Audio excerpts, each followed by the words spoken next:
Welcome to this harbor of quietude where the busy tides of the day recede, allowing us to float gently toward the restful shore of deep sleep. Tonight, we shall explore the profound Zen Buddhist teachings on karma and rebirth,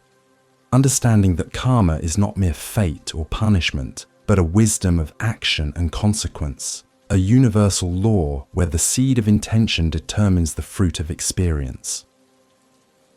We will discover how our deep-seated volitions, the satana that drive our choices, determine not only the quality of this present moment, but also the trajectory of future becomings, offering us the immense freedom to cultivate skillful actions right here, right now.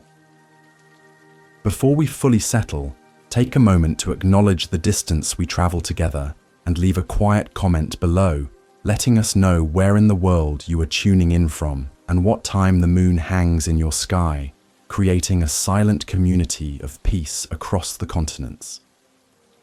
This sanctuary exists to offer you reliable refuge from the mental noise and speed of modern life, acting as a gentle beacon guiding you toward inner calm and deep, restorative sleep.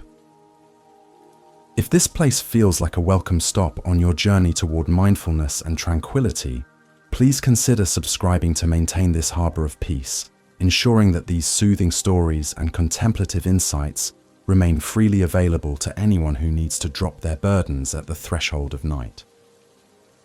Now let us begin the simple work of settling the body so the mind can follow into stillness. Allow your shoulders to drop heavily away from your ears, releasing any lingering tension, feeling the gentle pull of gravity affirming your resting state,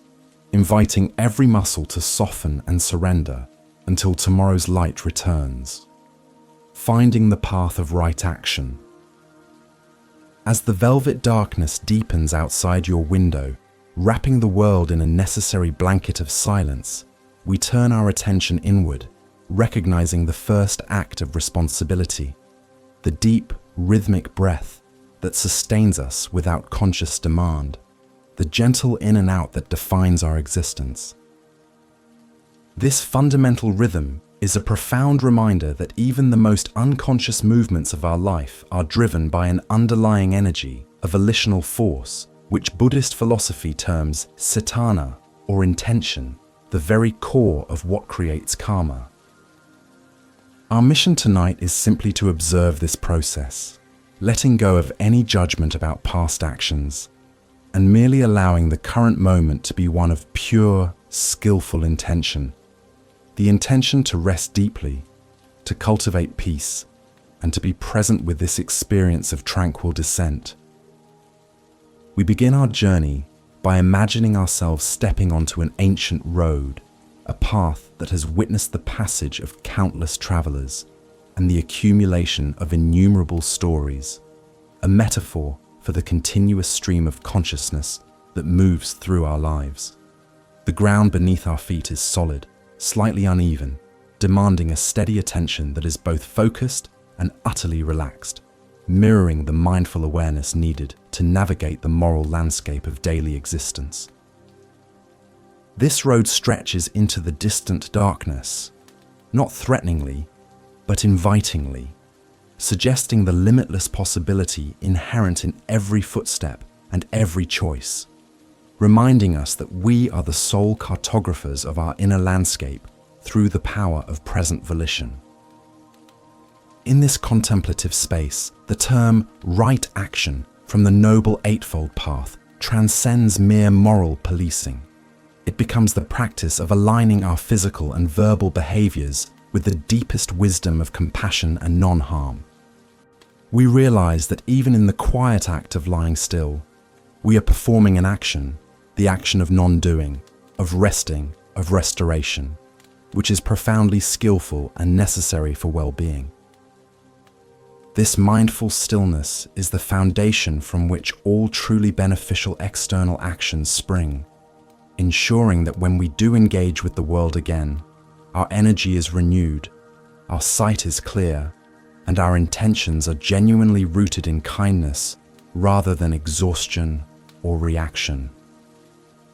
Focusing gently on the sensations in your body now, allow the concept of karma to lose any intimidating edge it might hold,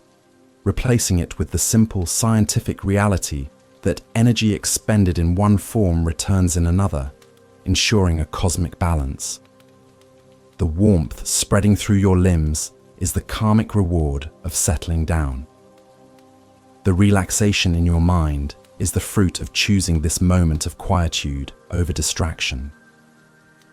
There is a deep, inherent justice in the universe that operates outside of human judgment, and by aligning ourselves with the principle of non-harm, not even harming our own peace, we step directly onto the path of liberation from unnecessary suffering. This deep wisdom reassures us that no action, no matter how small or seemingly insignificant, is wasted or without consequence. Every micro-movement of kindness, every silent choice to resist impatience or negativity, plants a seed for future ease and happiness. If the mind wanders momentarily to a worry or a task left undone, simply acknowledge that thought as a momentary cloud passing across the vast sky of your awareness, and gently redirect your attention to the felt sensation of your breath. The simplicity of this return is the purest form of right effort, an action that cuts through the complexity of the world and grounds us immediately in the profound simplicity of the present unfolding. The Traveler and the Ancient Road. Now, let us imagine a traveler named Kaito walking slowly beneath the vast, star-strewn canopy of the mountainous night, his footsteps muffled by the soft dust of the centuries-old road winding before him. This path is not one of hurried destination, but one of introspection, the kind of road that invites contemplation with its quiet, unyielding presence, forcing the pace to slow to the rhythm of the deepest breath. Kaito carries on his back a well-worn pack filled with essentials, but more significantly, he carries within his mind the intangible, accumulating weight of all his past volitions, the choices made with kindness, the moments of impatience, the forgotten acts of generosity, a silent internal inventory that shapes his very perception of the world he walks through right now. The physical strain of the ascent is real, a low, steady ache in the calves and the necessary effort of lifting tired feet. Yet this physical exertion serves as a powerful anchor, preventing the mind from spinning off into unproductive fantasy or regret. Each slow, deliberate step is an action performed with mindful satana, the intention to simply move forward, to endure with patience, to respect the limits of the body, a practice that mirrors the essential work of navigating the karmic landscape. The cold, crisp mountain air fills his lungs, bringing with it the scent of ancient pine resin and damp earth,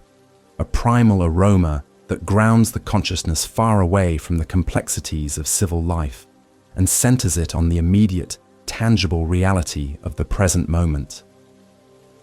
As Kaito proceeds, the surrounding environment of the mountain range appears starkly beautiful, illuminated irregularly by the intermittent glow of a waning moon slipping behind the towering dark silhouettes of the peaks that rise up to kiss the sky.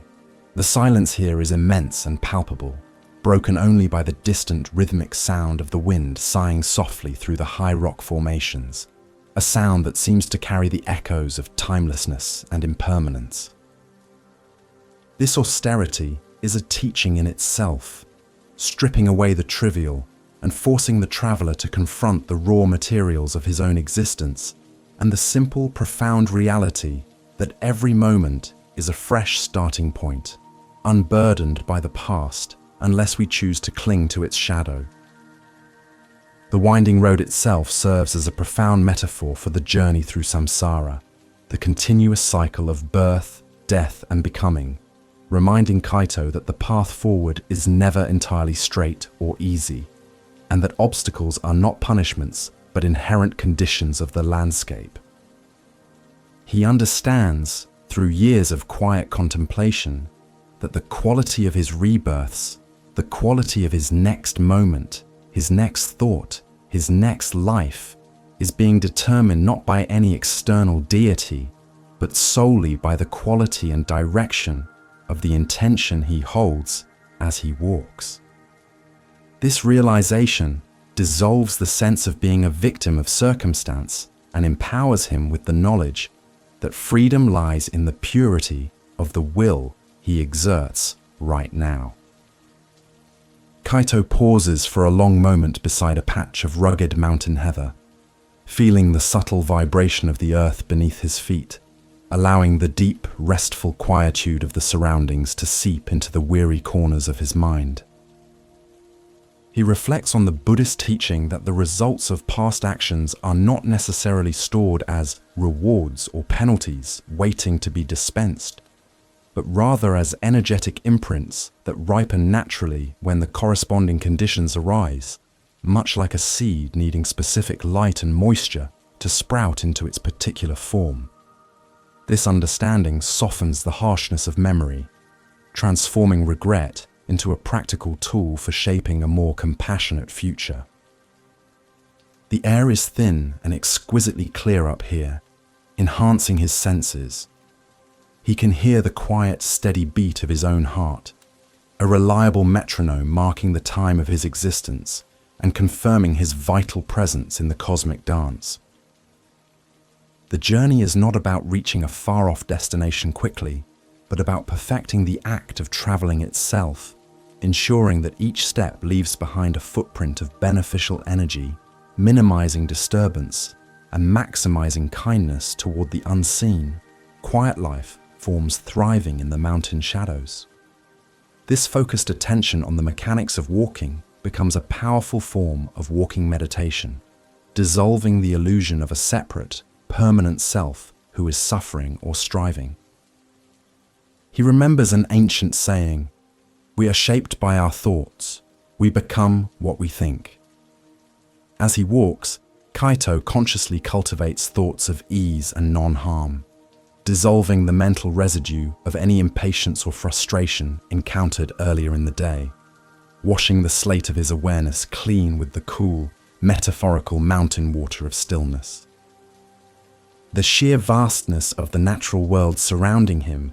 the immense rock faces, the infinite expanse of stars, puts his own transient concerns into perspective, encouraging a sense of profound humility and a relaxed acceptance of the present moment's simple perfection.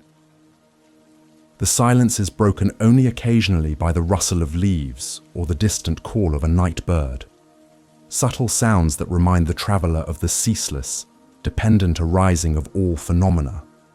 the continuous momentary creation and dissolution that constitutes reality. Kaito uses these sensory inputs not as distractions, but as anchors, keeping him tethered firmly to the immediate landscape, preventing the mind from drifting back into the circular narratives of the past or projecting anxieties into the future, ensuring his energy remains concentrated on the simple, compassionate task of the journey itself. In this deep, contemplative rhythm of walking, Kaito begins to feel the subtle shift from viewing the world as something external to be conquered or navigated, to perceiving it as an extension of his own mindful awareness. The path, the mountain, the night sky, all are interdependent elements of a single, flowing whole, and his actions within this whole resonate throughout the entire structure. This feeling of deep interconnection brings immense peace, allowing him to release the burden of needing to control outcomes, and instead focusing purely on the purity of the present effort and the gentleness of his own unfolding intention. As the path begins a slight descent, curving sharply around a massive outcrop of granite, Kaito's attention sharpens, anticipating a change in the terrain,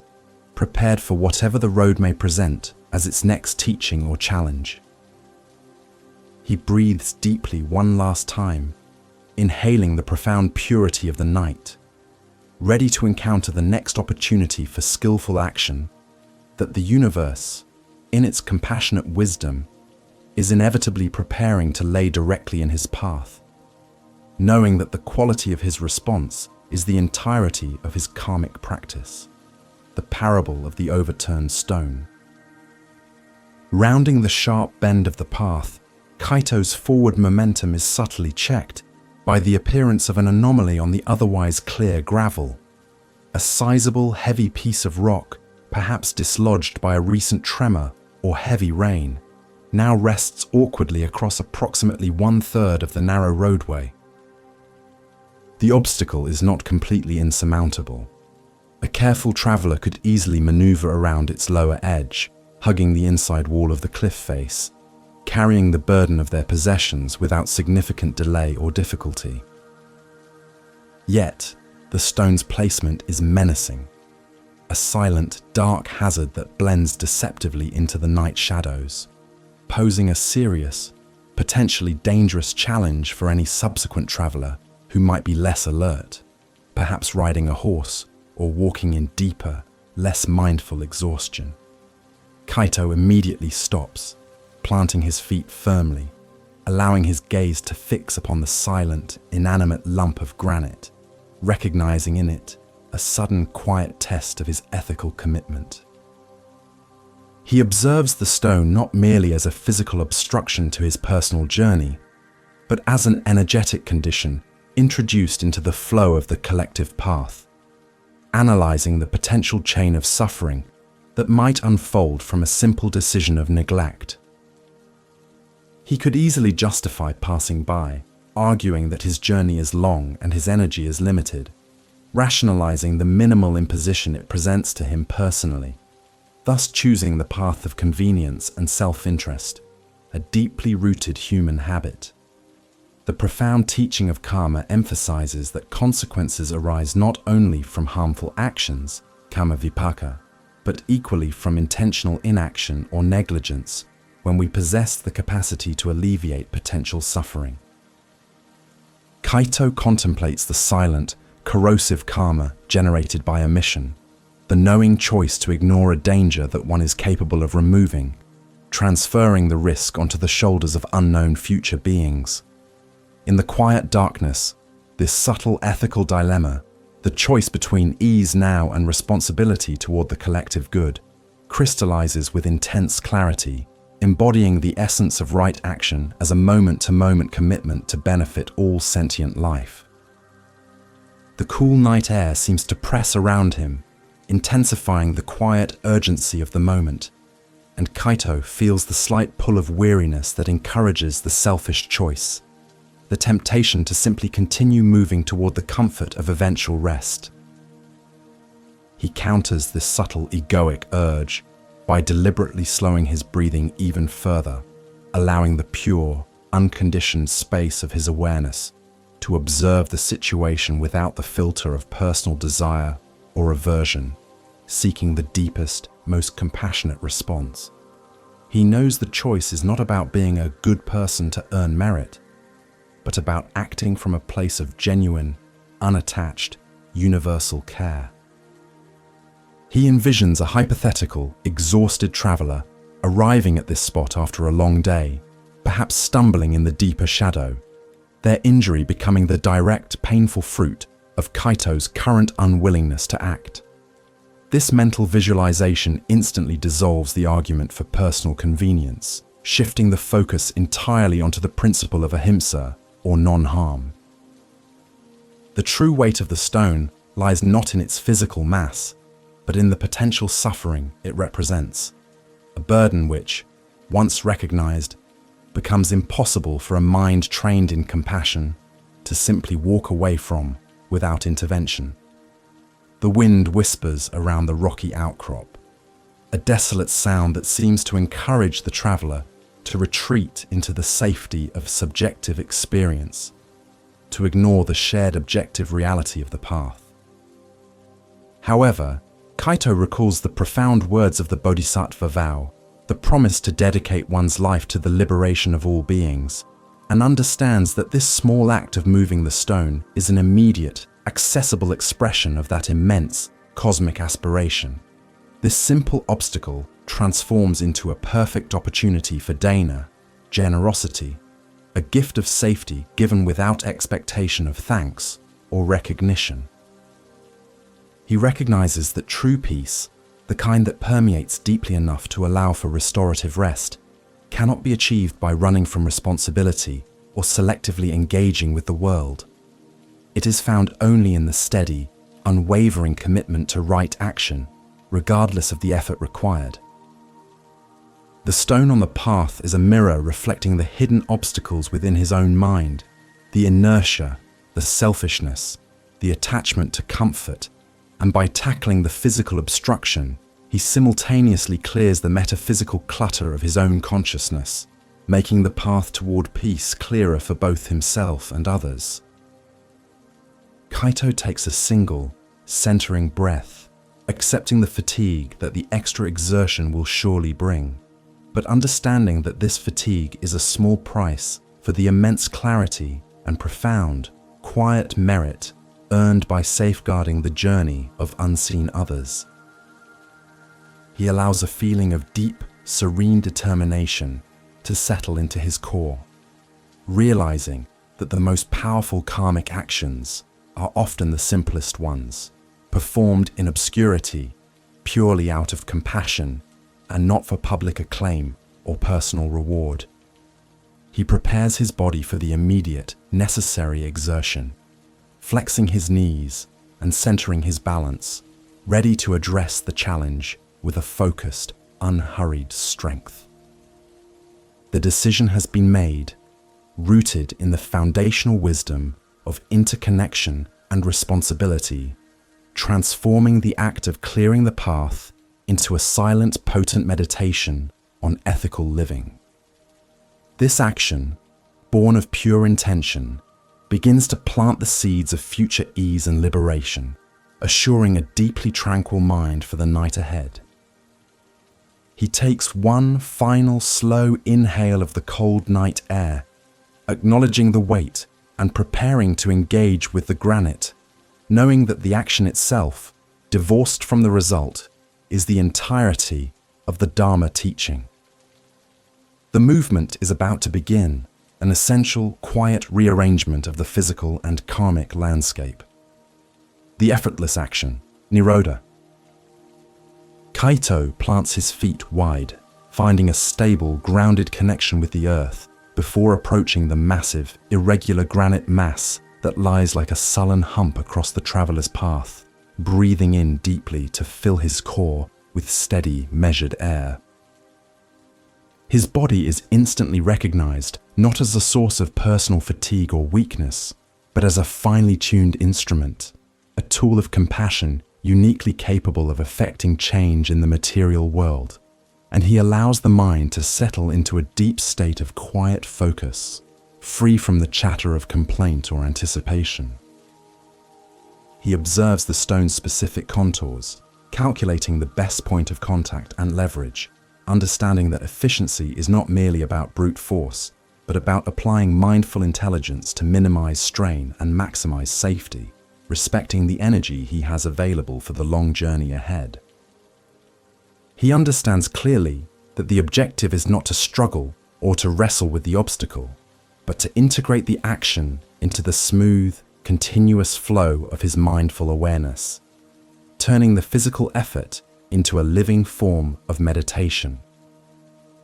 He places his hands deliberately onto the rough, cold surface of the stone, feeling the geological history embedded in its texture, sensing the sheer, unyielding weight of the material, acknowledging the magnitude of the task without allowing it to generate frustration or a sense of inadequacy.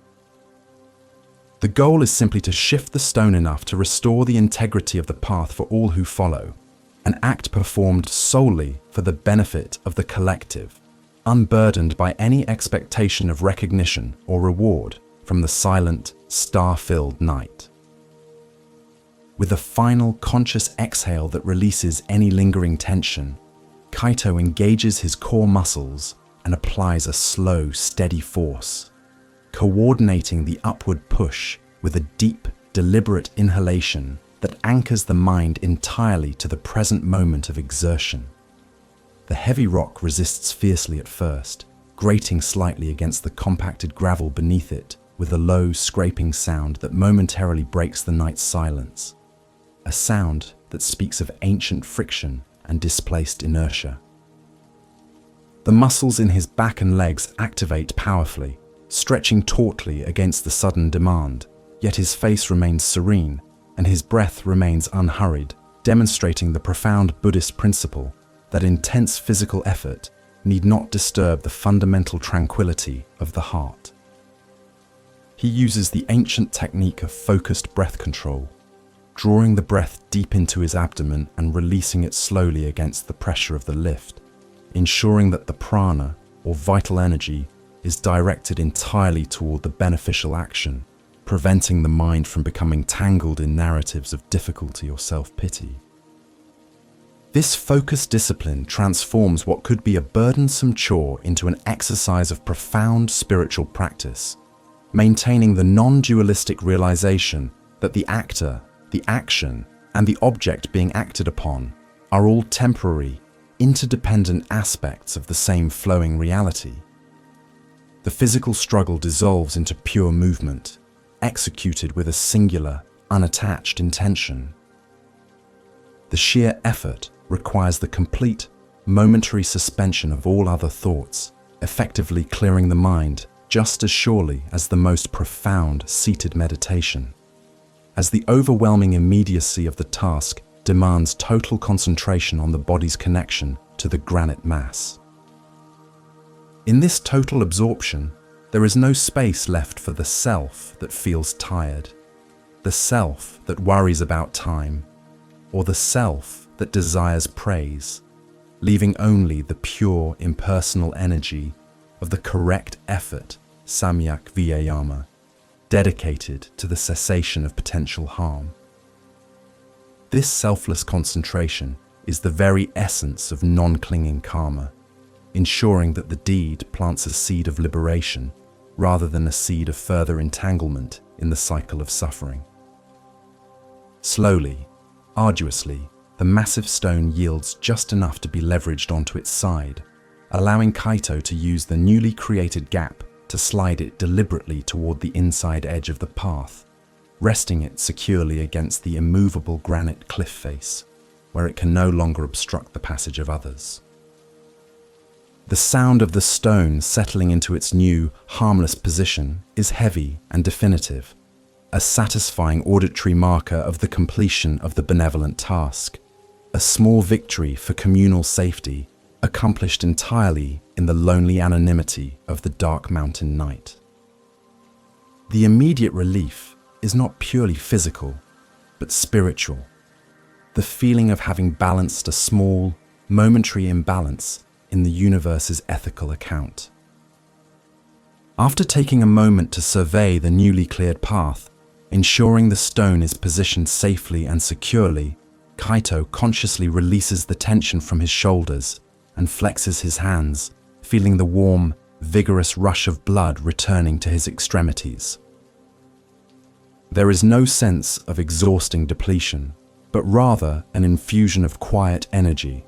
a profound sense of lightness that arises not from resting, but from the purity of the action just completed, a direct, internal reward that far surpasses any external praise. He understands that this internal peace is the immediate, undeniable fruit of compassionate volition, the first echo of benevolent karma ripening instantaneously within the field of his own consciousness. He stands for a time, letting his body cool slightly in the sharp, refreshing mountain air, observing the now unobstructed path stretching forward, gleaming softly in the pale, scattered moonlight, feeling the subtle, exhilarating warmth that lingers deep within his core muscles. The effort required was substantial, certainly demanding physical strength and resolve, yet the quality of the effort was effortless in the spiritual sense, because it was undertaken without internal resistance, without resentment, and entirely without the corrupting desire for personal gain or recognition, making the act inherently self-sustaining and profoundly peaceful. The successful removal of the obstacle serves as a powerful, immediate lesson in the efficacy of mindful intention, demonstrating that even the most daunting of tasks can be performed with grace and mental composure when the motivation is utterly pure. Kaito realizes that the true obstacle was not the weight of the stone itself, but the possibility of internal lethargy or ethical neglect, and by overcoming the latter with diligence and compassion, he has strengthened his inner resolve. The mountain road now feels entirely different, lighter, almost welcoming, having been consecrated by this small, quiet act of selfless service, performed under the silent gaze of the vast cosmos. Kaito turns his attention back to the winding path ahead, adjusts the pack slightly on his shoulders, and resumes his meditative pace, feeling the deep, satisfying rhythm of his footsteps once more, echoing the serene tempo of his breath. The path is now clear, both literally and figuratively, and he moves forward with a deep, expansive certainty that the simple, unattached purity of his intention in that small moment has created a beneficial wave of energy that extends far beyond the immediate visual horizon, benefiting all who travel this remote ancient road long after he has passed. The echo of volition. As Kaito continues his steady, rhythmic journey along the now clear path, his mind remains gently focused on the immediate, lingering sensations of the recent physical exertion, using the subtle aches and warmth in his muscles as a focal point for deeper contemplation on the nature of karmic action. He reflects intently on the crucial distinction between the action itself, which is simply a physical movement in space and time, and the volitional impulse, known in Buddhist philosophy as satana, which is the true moral engine of karma. It is not the act of lifting the stone that determines the moral outcome, but the specific quality of the mental energy, the intention, that spurred the muscles to perform the strenuous necessary task. The Buddha taught unequivocally that satana is the most essential element of moral causality. It is intention, I tell you, that is karma. Kaito understands this deeply, recognizing that had he moved the stone out of a grudging obligation, or to impress an imaginary witness, or merely to ensure his own safety while secretly hoping for some cosmic reward, the action, though externally beneficial, would have been internally contaminated. The resulting karma would have been heavier, complex, and potentially binding, creating subtle clinging through expectation. Because the action was fueled by a pure, unattached intention of universal kindness, metta, the outcome is a light, liberating form of karma that reinforces freedom. We must always remain vigilant against the subtle, infiltrating power of the three poisons, greed, hatred, and delusion, which relentlessly seek to contaminate the purity of our intentions, turning potential merit into painful entanglement. Had Kaito moved the stone out of resentment toward the person who neglected it, hatred, or hoping to receive future favorable treatment, greed, or believing that he, the permanent self, was uniquely superior for performing the task, delusion, the beneficial fruit would have been spoiled. The subtle ego reinforces the cycle of becoming, bhava, whereas the pure, selfless act gently arrests that powerful momentum, offering a momentary taste of nirodha, the cessation of suffering. The profound calmness that now settles over Kaito's heart, a sensation far deeper than mere physical repose, is the immediate and undeniable ripening of the wholesome satana he cultivated moments before. This internal serenity is not a future reward, but the immediate intrinsic quality of a mind momentarily free from self-interest, demonstrating that the ultimate fruit of pure intention is already experienced in the present state of consciousness. This is beneficial karma in its most refined form. It does not create a strong, compelling energy that forces further entanglement, but rather generates clarity and ease, dissolving the latent seeds of future discomfort and worry that reside in the storehouse consciousness, alaya vijnana. One might view the process like tending a garden, where every intention is a seed planted in the fertile ground of our mind. If we plant seeds tainted by self-concern, the resulting harvest will be bitter with attachment, dissatisfaction, and eventual suffering. However, when we plant seeds of selfless kindness, performed without the binding fertilizer of egoic anticipation, the fruit is inherently sweet, nourishing the capacity for liberation and awakening in all future moments. This understanding shifts the focus from managing external outcomes to diligently purifying the internal source of action, the mind itself, a task available to us in every simple movement and every whispered thought. This benevolent karma, generated from unattached compassion, acts as a solvent upon the accumulated negative imprints of the past, dissolving the dense, binding energy that reinforces the painful cycles of rebirth. It is not that Kaito has earned a better future life, but rather that by acting purely in this moment, he has skillfully reduced the total energy demanding a future life of reactive suffering, effectively slowing the powerful, ceaseless engine of samsara. The action ceases to be a cause of binding, and instead becomes a cause of unbinding, an act of true spiritual economy that liberates the actor from the consequences usually inherent in motivated action. The ancient Zen masters often spoke of wu-wei, or action through non-action, which perfectly describes Kaito's recent effort. The powerful, physical movement was performed without the contamination of self-aggrandizement, making it energetically neutral, yet profoundly beneficial.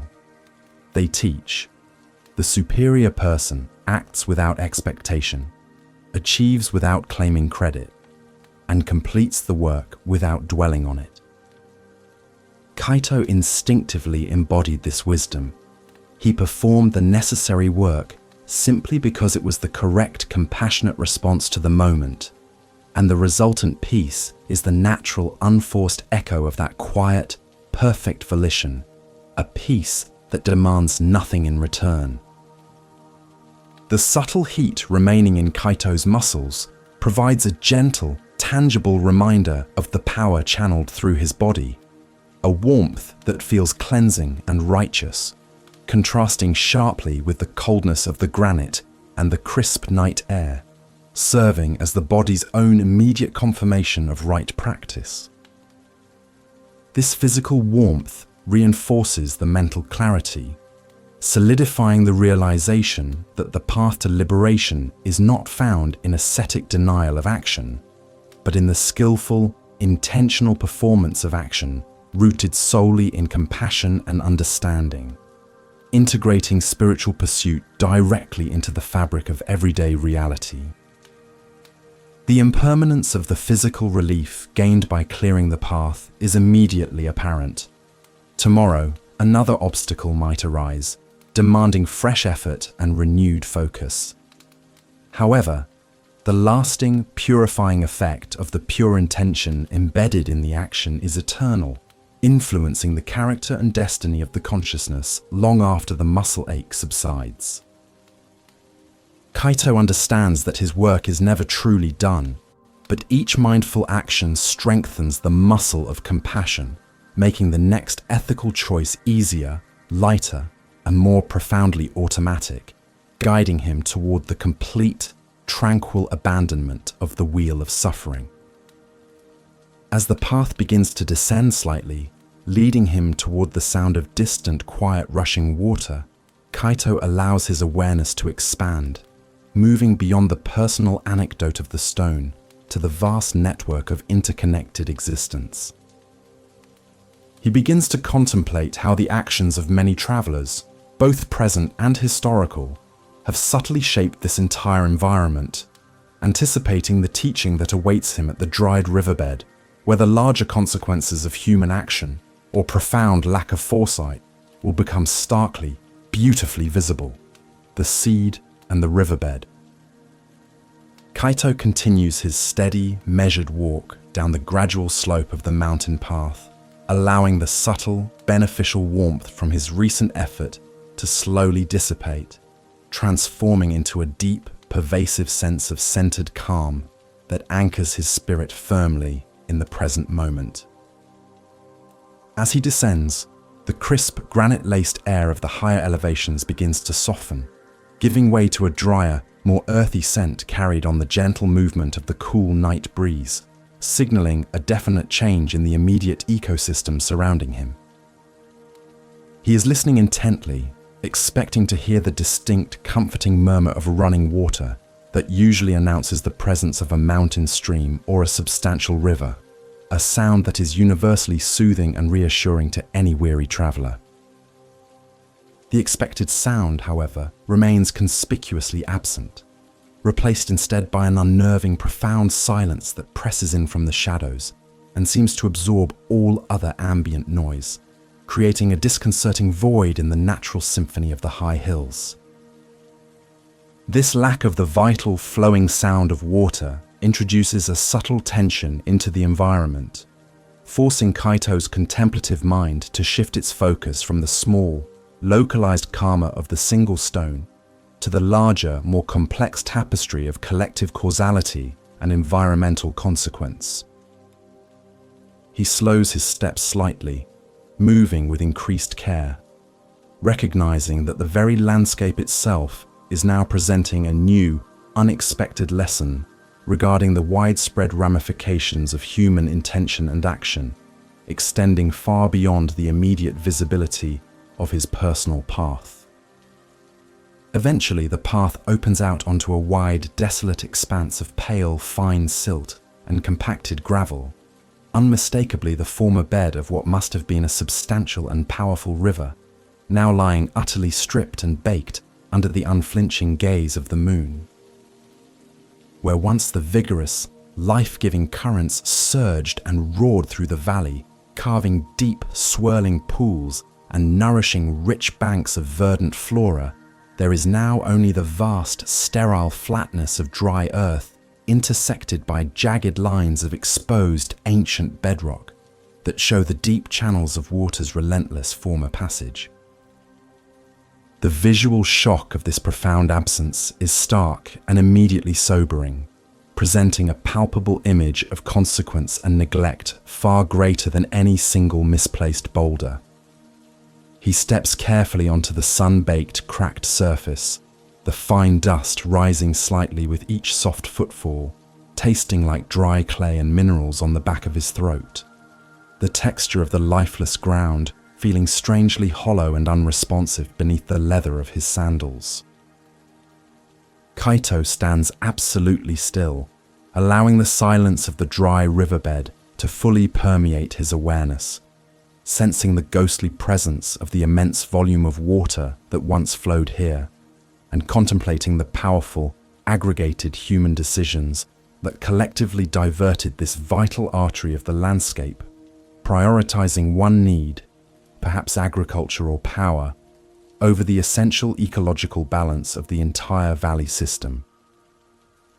This dramatic ecological transformation becomes a potent, undeniable metaphor for the collective karma of the local populace, the vast seed planted by countless small, interconnected actions and motivations, ranging from engineering decisions made in distant offices to individual habits of water consumption and waste. Kaito understands that while his personal action of moving the stone was focused and pure, the consequences of collective karma are often far more difficult to trace, resulting from a slow accretion of diffused volitions that prioritize immediate perceived gain over long-term holistic sustainability, inevitably leading to suffering for the non-human residents of the ecosystem. The silent, desolate riverbed compels Kaito to reflect on the nature of planting karmic seeds. His own seed of intention concerning the stone was small, specific, and yielded the immediate, tangible fruit of a clear path and inner peace. Conversely, the vast, unseen network of volitions that culminated in the drying of this massive river has planted a seed of widespread absence and ecological debt. the silent, pervasive suffering of which will ripen slowly and painfully throughout the valley, affecting generations of creatures who depended on the flowing water for their very survival and continuation. He observes a few desiccated, brittle reeds clinging hopelessly to the edges of what was once the waterline, their former green vitality completely drained, symbolizing the immediate victims of this communal lapse in foresight and compassion, creatures that had no voice in the decisions that ultimately determined their fate. This image reinforces the teaching of interconnectedness, reminding us that we are not isolated actors. Every choice we make ripples outward through the universal matrix, influencing the destiny of beings we may never personally see or encounter, imposing a profound ethical responsibility upon every breath we take and every resource we utilize. The river, in the grand sweep of Buddhist metaphysics, serves as a powerful symbol of the unceasing flow of conditioned existence, samsara, the relentless movement of life from moment to moment, perpetually shaped by the banks of karma and intention. When that vital, cleansing flow is artificially interrupted, life stagnates, suffering intensifies, and the natural cycle of renewal is violently arrested, illustrating how ignorance and attachment, the root poisons, can manifest materially to sever the connections that sustain health and harmony. The dry riverbed is thus a potent and visible manifestation of collective spiritual thirst. Kaito intentionally crouches down near the center of the former channel, gently sifting the fine, powder-dry dust through his fingers, feeling the granular texture of what should have been cool, damp sand, absorbing the profound lesson communicated by this vast, arid space. He realizes that the weight of the stone he lifted was momentary and external, but the weight of ignorance that led to the death of this river is endemic and internal, residing in the hearts of all who forget the principle of interdependence. It is a quiet call to recognize the vast scope of ethical action, demanding not only personal purity, but also communal ecological awareness. He uses this contemplation to solidify his understanding. The lesson of the stone was about the purity of the isolated intention. The lesson of the dry riverbed is about the necessary breadth of compassionate awareness, encompassing the entire web of existence that sustains us all. This shift in perspective expands the field of his practice, moving from simple physical action to profound ecological contemplation, preparing his mind for the next stage of his journey where the direct, immediate suffering resulting from this systemic failure of interconnectedness will become personally manifest and demand a response. The responsibility of interconnectedness. Standing within the ancient, exposed channel of the former river, Kaito begins to meditate deeply on the principle of pratityasamutpada, the profound Buddhist doctrine of dependent origination, which states unequivocally that nothing exists independently or permanently, but rather, everything arises in absolute dependence upon a vast network of preceding causes and conditions. The dry earth beneath his feet, the still air around him, and the very absence of the rushing water are all conditioned phenomena, the direct result of a complex interplay of geological forces, climate patterns, and crucially, the intentional human choices made upstream regarding resource management and consumption. He deliberately presses his open palm against the hard, sun-baked earth, feeling the coarse texture of the exposed sediment and the sharp edges of the small, angular pieces of shattered rock and quartz that line the defunct riverbed, grounding his understanding in a physical reality that demands attention.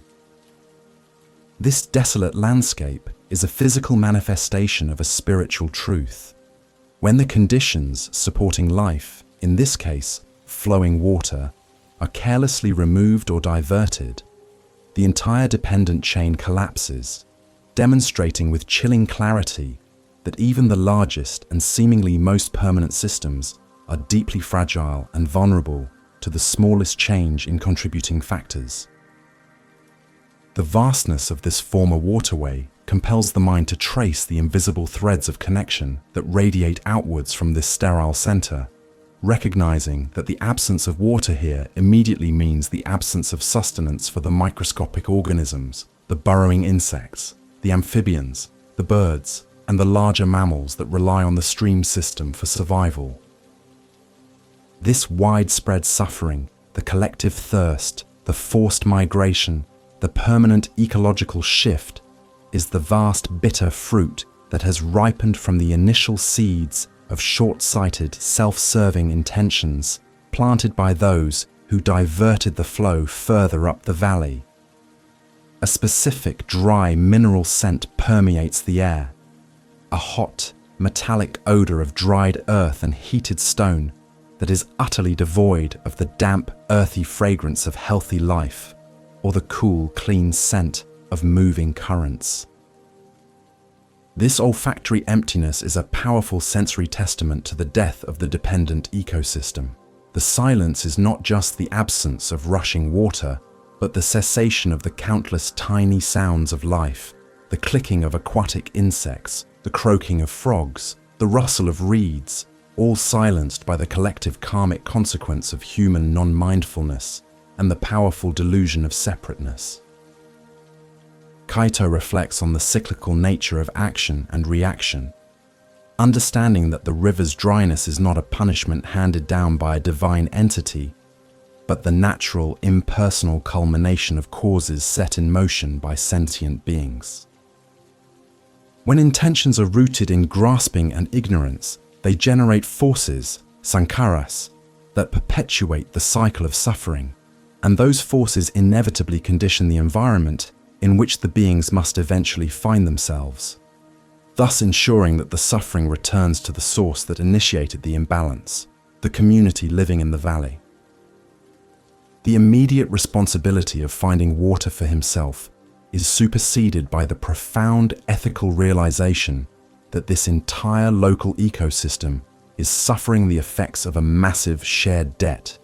a communal karmic burden that arises because those involved in the decisions failed to acknowledge the inherent interconnectedness of all life. They operated under the profound delusion that they could isolate their beneficial outcome, irrigation power, from the inevitable, deleterious effects on all the other dependent components, wildlife, geology, climate. This illusion of separateness, avidya, is the ultimate root of all negative karma. We perform harmful actions because we mistakenly believe that we, the actor, and the consequences of the action are somehow compartmentalized and isolated, failing to see that the karmic residue imprints directly upon the continuity of our own consciousness and ultimately shapes the world we inhabit. Kaito recognizes that to truly heal the environment and the self, one must continually dismantle this illusion, recognizing the self as an impermanent, dynamic nexus point within the infinite, sparkling web of existence. The ancient texts describe the net of Indra, a metaphor where at every knot in the vast cosmic net hangs a shimmering jewel, and each jewel perfectly reflects every other jewel in the entire web, illustrating the infinite reciprocal relationship between all phenomena. The dry riverbed is one such knot, a jewel reflecting not only its own barren reality, but also the volitional thirst and lack of compassion residing in every other connected jewel in the valley, serving as a silent, powerful reminder that an injury to one part of the web is an injury to the whole. Kaito consciously opens his heart to the sadness inherent in this vast scene of depletion, allowing the feeling of quiet, compassionate sorrow to arise, but carefully preventing it from devolving into judgment or despair, recognizing that judgment itself is a form of emotional clinging that perpetuates suffering. He accepts the reality of the consequence, understanding that the only meaningful response to collective karmic debt is to intensify personal commitment to actions rooted in metta, loving kindness, and karuna, compassion, purifying the single jewel that is his own existence. This deep contemplation in the desiccated riverbed prepares Kaito's heart for the next encounter,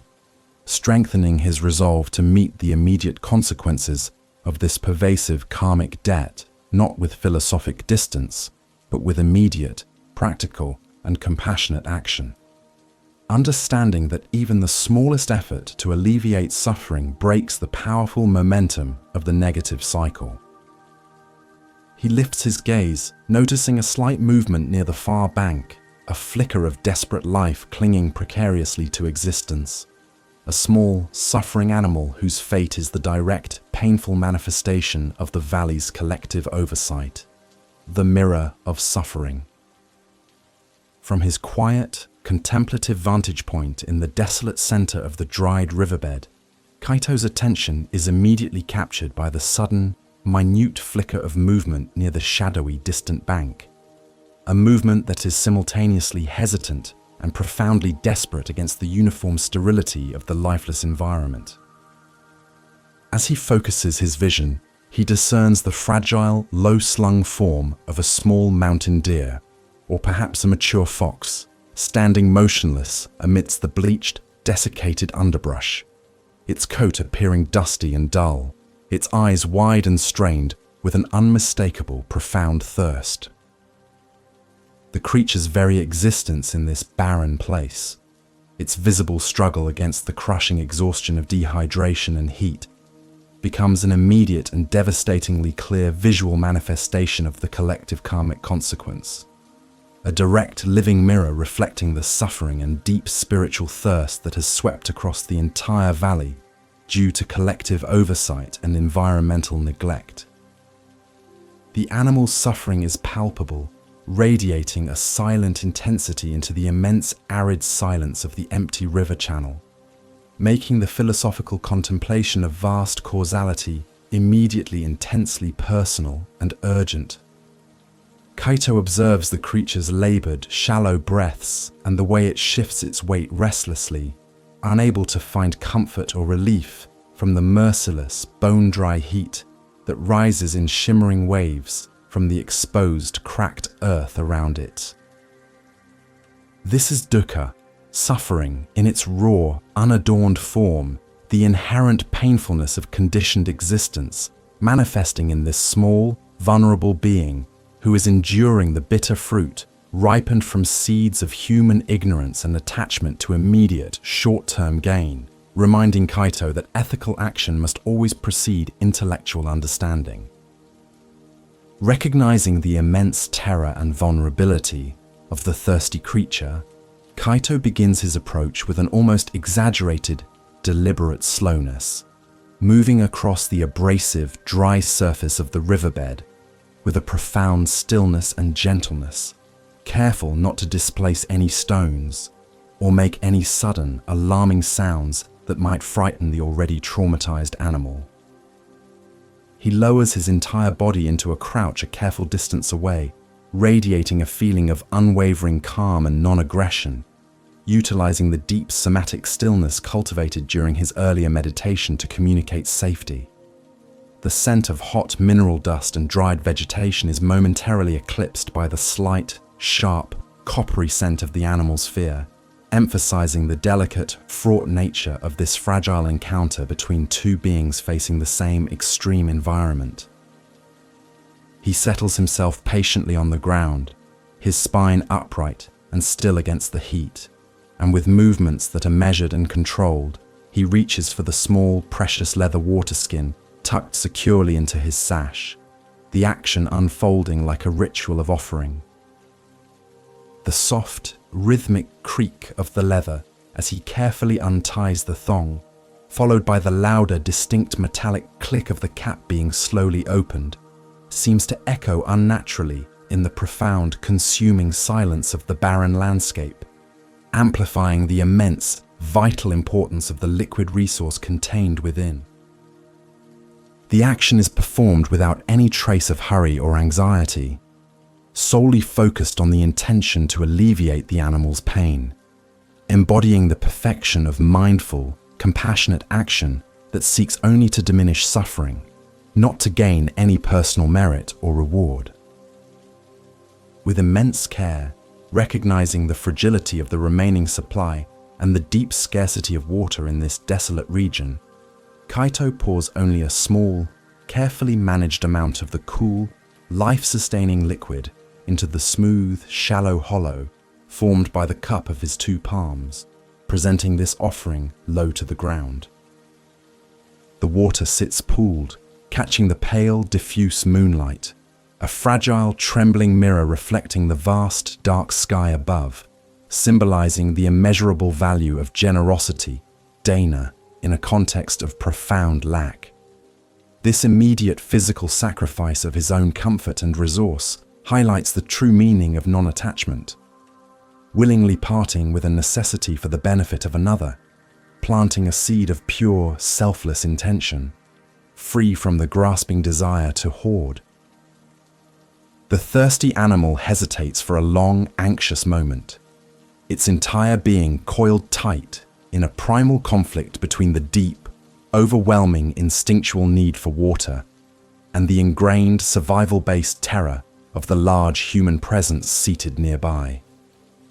Kaito remains perfectly still, holding his breath, projecting only profound patience and unwavering acceptance, understanding that forcing the action would pollute the intention. He watches the creature's eyes, noting the painful, darting quality that reflects its intense inner struggle, a stark, immediate teaching on the fundamental state of anxiety and striving that characterizes all sentient life caught in the cycle of samsara, demonstrating how even the simplest relief must overcome deep-seated fear. Then, with a final, desperate surrender to need, the small creature lowers its head, its rough tongue beginning to lap rapidly and rhythmically at the cool liquid held carefully in Kaito's steady palms, creating a soft, quick, pure sound of drinking that immediately cuts through the oppressive, unnatural silence. This simple, life-affirming sound of ingestion is a profound and tangible moment of peace, the instantaneous, sweet ripening of the compassionate seed planted just moments before, bringing immediate ease to the physical body of the suffering animal and, simultaneously, immense clarity and peace to Kaito's witnessing consciousness. The purity of the sound signifies the purification of the mind. Philosophically, Kaito recognizes this quiet, selfless act of sharing his water not merely as an isolated kindness, but as an immediate and potent act of karma reversal, a compassionate attempt to mitigate the widespread negative energy of thirst and neglect that has settled over the valley. By directly opposing the collective tendency toward resource hoarding and disregard, the actions that dried the river, with an act of radical generosity, he is consciously planting a powerful, counterbalancing seed of immense merit, one rooted in genuine loving kindness, metta, and fearless compassion, karuna, actively purifying his own continuum of consciousness through present ethical conduct, rather than passive regret over past failures. After drinking the small quantity of water, the creature lifts its head, looking momentarily less frantic, a subtle easing visible around its eyes, before it slowly turns and melts back into the protective shadows of the dried embankment, its movement now slightly more resilient and deliberate. Kaito makes no attempt to follow or hold the moment, accepting the necessary departure with complete non-attachment, understanding that the value of the action resides entirely in the intention and the act itself, not in the expectation of acknowledgement or observable, lasting success.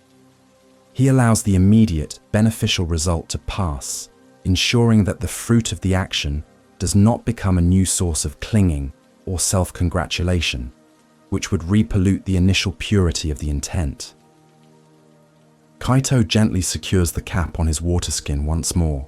feeling the diminished, lighter weight of the remaining resource, yet experiencing an immediate, profound spiritual lightness within his own heart and mind, a sense of quiet liberation that far outweighs the physical cost. He then turns his contemplative attention inward, focusing on the subtle, deep satisfaction that arises from the selfless act, contemplating the precise location within his own mental continuum where this pure, beneficial intention and action have now registered their lasting, positive trace. He prepares his mind to explore the complex, inner architecture of consciousness, seeking the silent, vast repository where the seeds of all existence are stored and nurtured, awaiting the conditions necessary for their eventual fruition. The quiescence of the storehouse. Seated quietly upon the warm, silent earth of the desolate riverbed, Kaito now directs his entire focused awareness inward, contemplating the profound complexity of the mind, not merely as a surface of thoughts and fleeting emotions, but as a vast, deep, underlying reservoir, the alaya vijnana, or storehouse consciousness, a foundational concept in Yogacara Buddhism. He recognizes this deep stratum of consciousness as the silent, ceaseless repository where the latent energetic traces, bija, or seeds, of all past actions, experiences, ethical intentions, fears, joys, and attachments are perpetually held, recorded, and stored, comprising the immense subconscious history of his entire continuum of existence, shaping his future perceptions and interactions with the external world. He understands that when he performed the action of compassionately sharing his water with the thirsty creature, the pure, unattached intention that motivated the movement did not simply vanish into thin air upon completion. Rather, it instantly registered itself as a specific, positive, and deeply beneficial bija within the profound depths of this storehouse consciousness. This newly planted seed of pure action possesses the latent power to condition future experiences, subtly shifting the overall karmic momentum, operating according to the universal law of cause and effect. Much like a meticulous, silent librarian who has just archived a new, luminous volume detailing an act of radical kindness that benefits the entire collection. The nature of these karmic traces within the alaya vijnana is subtle, yet infinitely potent. Unlike conscious memories that eventually fade, blur, or become corrupted by retrospective interpretation, the bija remains as a pure potential energy, awaiting the precise external and internal conditions required for its maturation and eventual ripening into a corresponding fruit, an experience or perception. Kaito reflects that the fear he once felt, the anger he once harbored, and now the compassion he just extended, all reside together in this immense oceanic depth, each potent seed subtly influencing the psychological atmosphere and disposition of the entire consciousness stream, compelling him to continue cultivating the skillful seeds and neutralizing the harmful ones. The accumulated burden of unskillful actions, those rooted in grasping, aversion, and delusion, are experienced as heavy, turbulent, and confusing forces within the storehouse consciousness, creating a perpetual sense of spiritual agitation and unrest that prevents true peace. Kaito recognizes that the deep, pervasive weight he sometimes feels is not merely external pressure, but the combined, dense energy of all those past, unskillful seeds stored within the alaya. His recent act of compassion, therefore, functions as a powerful internal therapeutic agent, a cleansing balm that, by its inherent purity, subtly dissolves the stickiness and accumulated bitterness stemming from previous ego-driven actions that sought only personal benefit. In his seated stillness, Kaito intentionally guides his inner vision to visualize this profound purification process. He sees the pure, cooling energy of the compassionate water he shared gently, washing over the deep repository of his consciousness, visualizing it as a slow, steady stream that neutralizes the dense, hot coloration of greed and aversion and loosens the deep, stubborn roots of past harmful volitions. This conscious, intentional visualization is a powerful practice, reinforcing the purity of the action and ensuring that the newly planted seed of compassion gains the maximum opportunity to strengthen and grow, slowly transforming the internal landscape from a battleground of past conflicts into a field capable of nurturing true awakening. He realizes that the ultimate transformative power resides not in the action itself, the physical pouring of the water, but entirely in the quality of the intention, satana, that preceded and permeated the act, echoing the profound teaching that intention is karma. A purely motivated seed, free from the stains of egoic desire for praise or reward, registers with an unparalleled clarity and potency in the storehouse consciousness, generating a beneficial momentum that far exceeds the power of any mechanical or ritualistic action performed without genuine, heartfelt compassion. The seed of pure kindness, once planted, intrinsically knows how to grow towards liberation. Kaito practices remaining in the deepest state of tranquility, understanding that such a profound inner quiescence is absolutely necessary for the most deeply buried, self-destructive seeds of past suffering to lose their vital power and simply dissolve back into the primordial emptiness from which they arose. By refusing to engage with the arising superficial thoughts or reactivate the dormant seeds of fear or craving through present emotional clinging, he allows the innate self-healing capacity of the mind to take effect, creating the silent, fertile ground where the beneficial seeds of compassion can truly thrive, unimpeded by the weeds of past confusion. He connects this deeply personal inner work with the central Zen teaching that emphasizes the mind is not a fixed, defined entity, but a constantly flowing and interdependent process, meaning the storehouse is dynamically being reshaped in every single moment of present awareness. We are fundamentally not defined or irrevocably condemned by the seeds planted in the distant past. Rather, our genuine spiritual power lies entirely in the ethical quality of the volition we choose to enact right now, at this precise moment of breathing and awareness, providing an endless, powerful opportunity to completely break the momentum of suffering and plant seeds of pure, unconditioned freedom. Furthermore, he contemplates the profound, liberating insight of sunyata, emptiness, in relation to the storehouse consciousness. When he recognizes that there is ultimately no fixed, permanent I who performed the action, and no permanent I who accumulates the merit, the action remains utterly pure, non-binding, and free from the karmic stickiness of self-fixation. This understanding ensures that the seed planted is one of liberation, not simply another, more pleasant form of attachment, leading to a profound inner stability where the sense of the heavy, burdened self begins to completely dissolve into the vast, luminous clarity of pure, unconditioned awareness. Rising slowly from the dusty riverbed floor,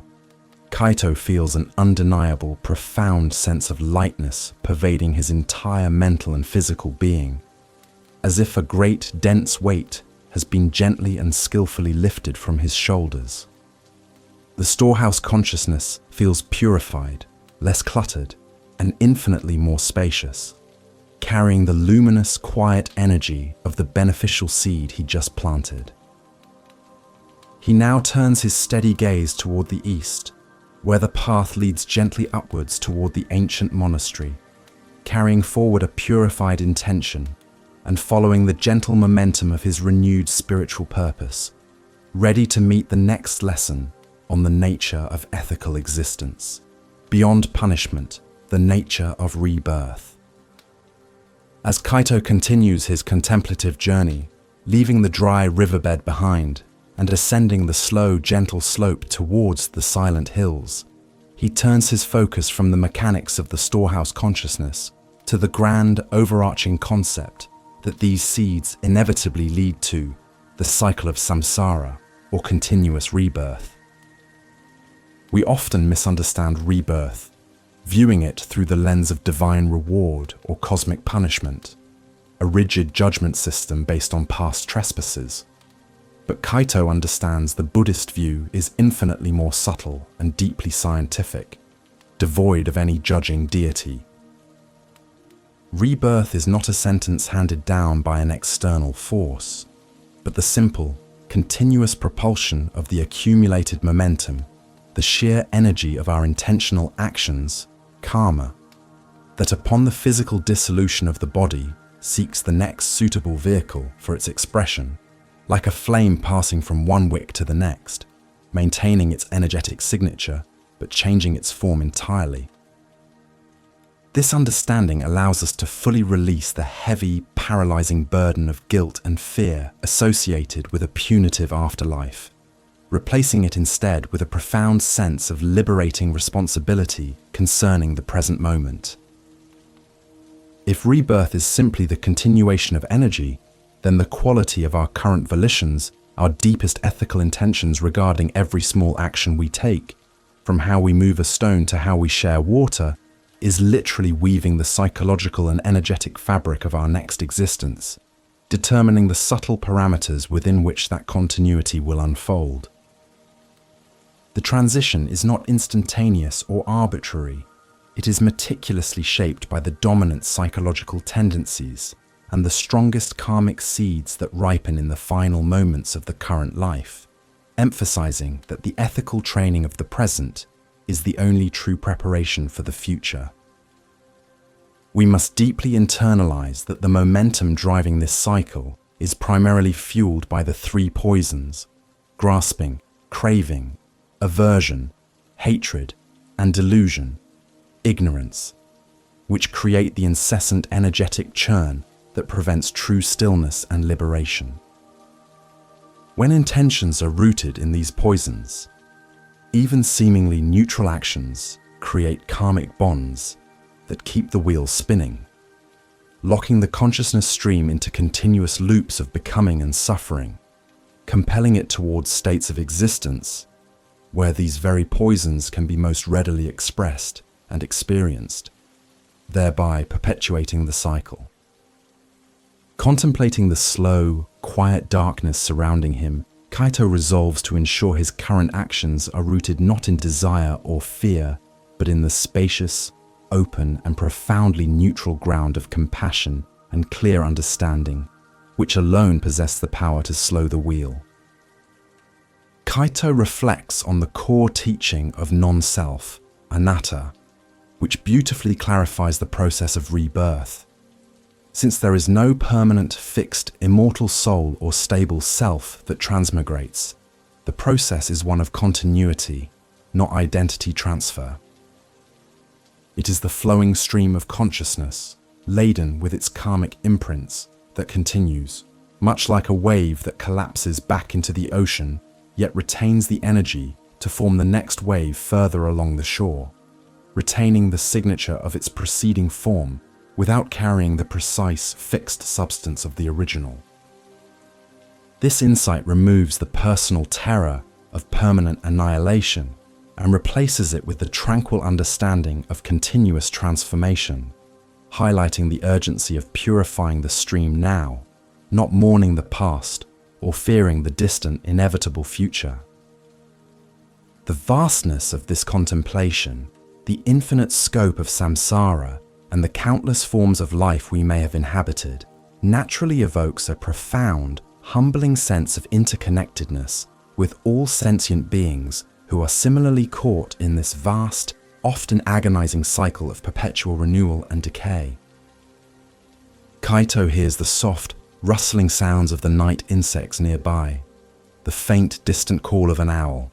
and recognizes in these fragile lives the very same energetic yearning, the same clinging, and the same fundamental vulnerability that defines his own current experience and the entirety of his past existences. This compassionate realization fuels the deep spiritual resolve to act ethically, not merely for personal gain, but for the universal good, seeking release for all beings from this ceaseless turning. The journey towards liberation, or nirvana, is therefore defined not as escaping a punishment, but as skillfully and compassionately dissolving the causes of suffering, the unskillful karmic momentum,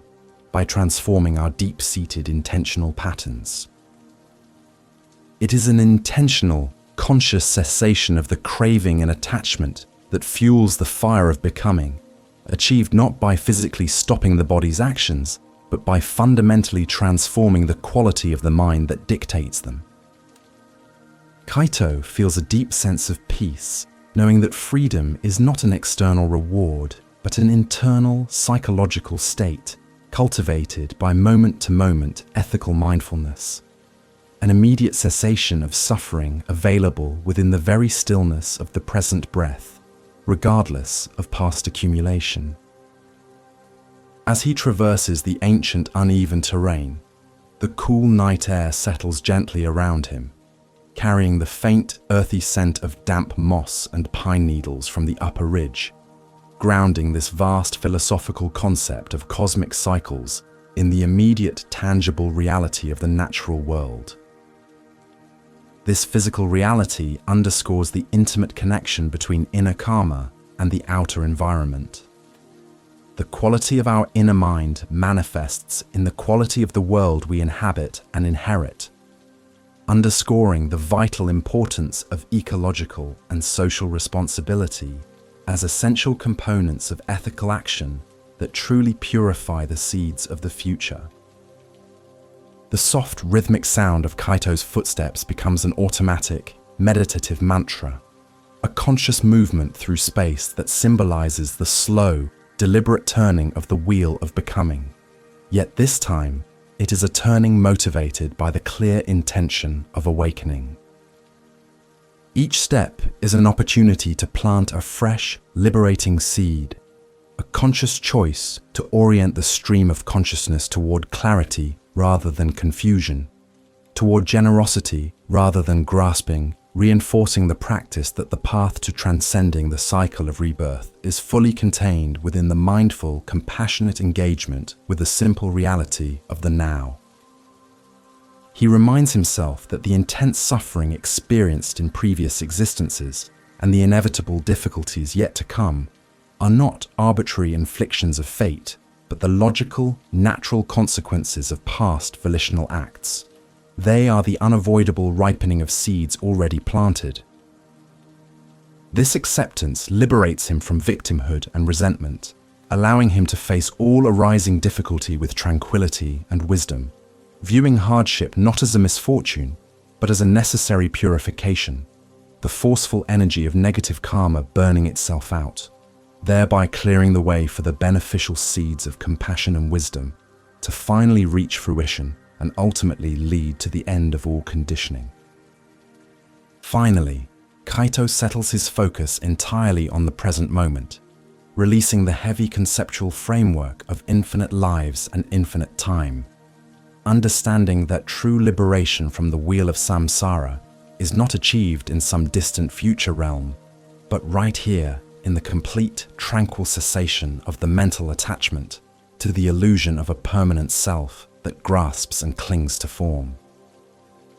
By remaining perfectly still in the non-conceptual awareness of the present, devoid of the urge to categorize or react, he allows the relentless momentum of past karma to simply exhaust itself, preparing his mind for the next crucial reflection on the continuous, subtle rebirths that occur within a single lifespan.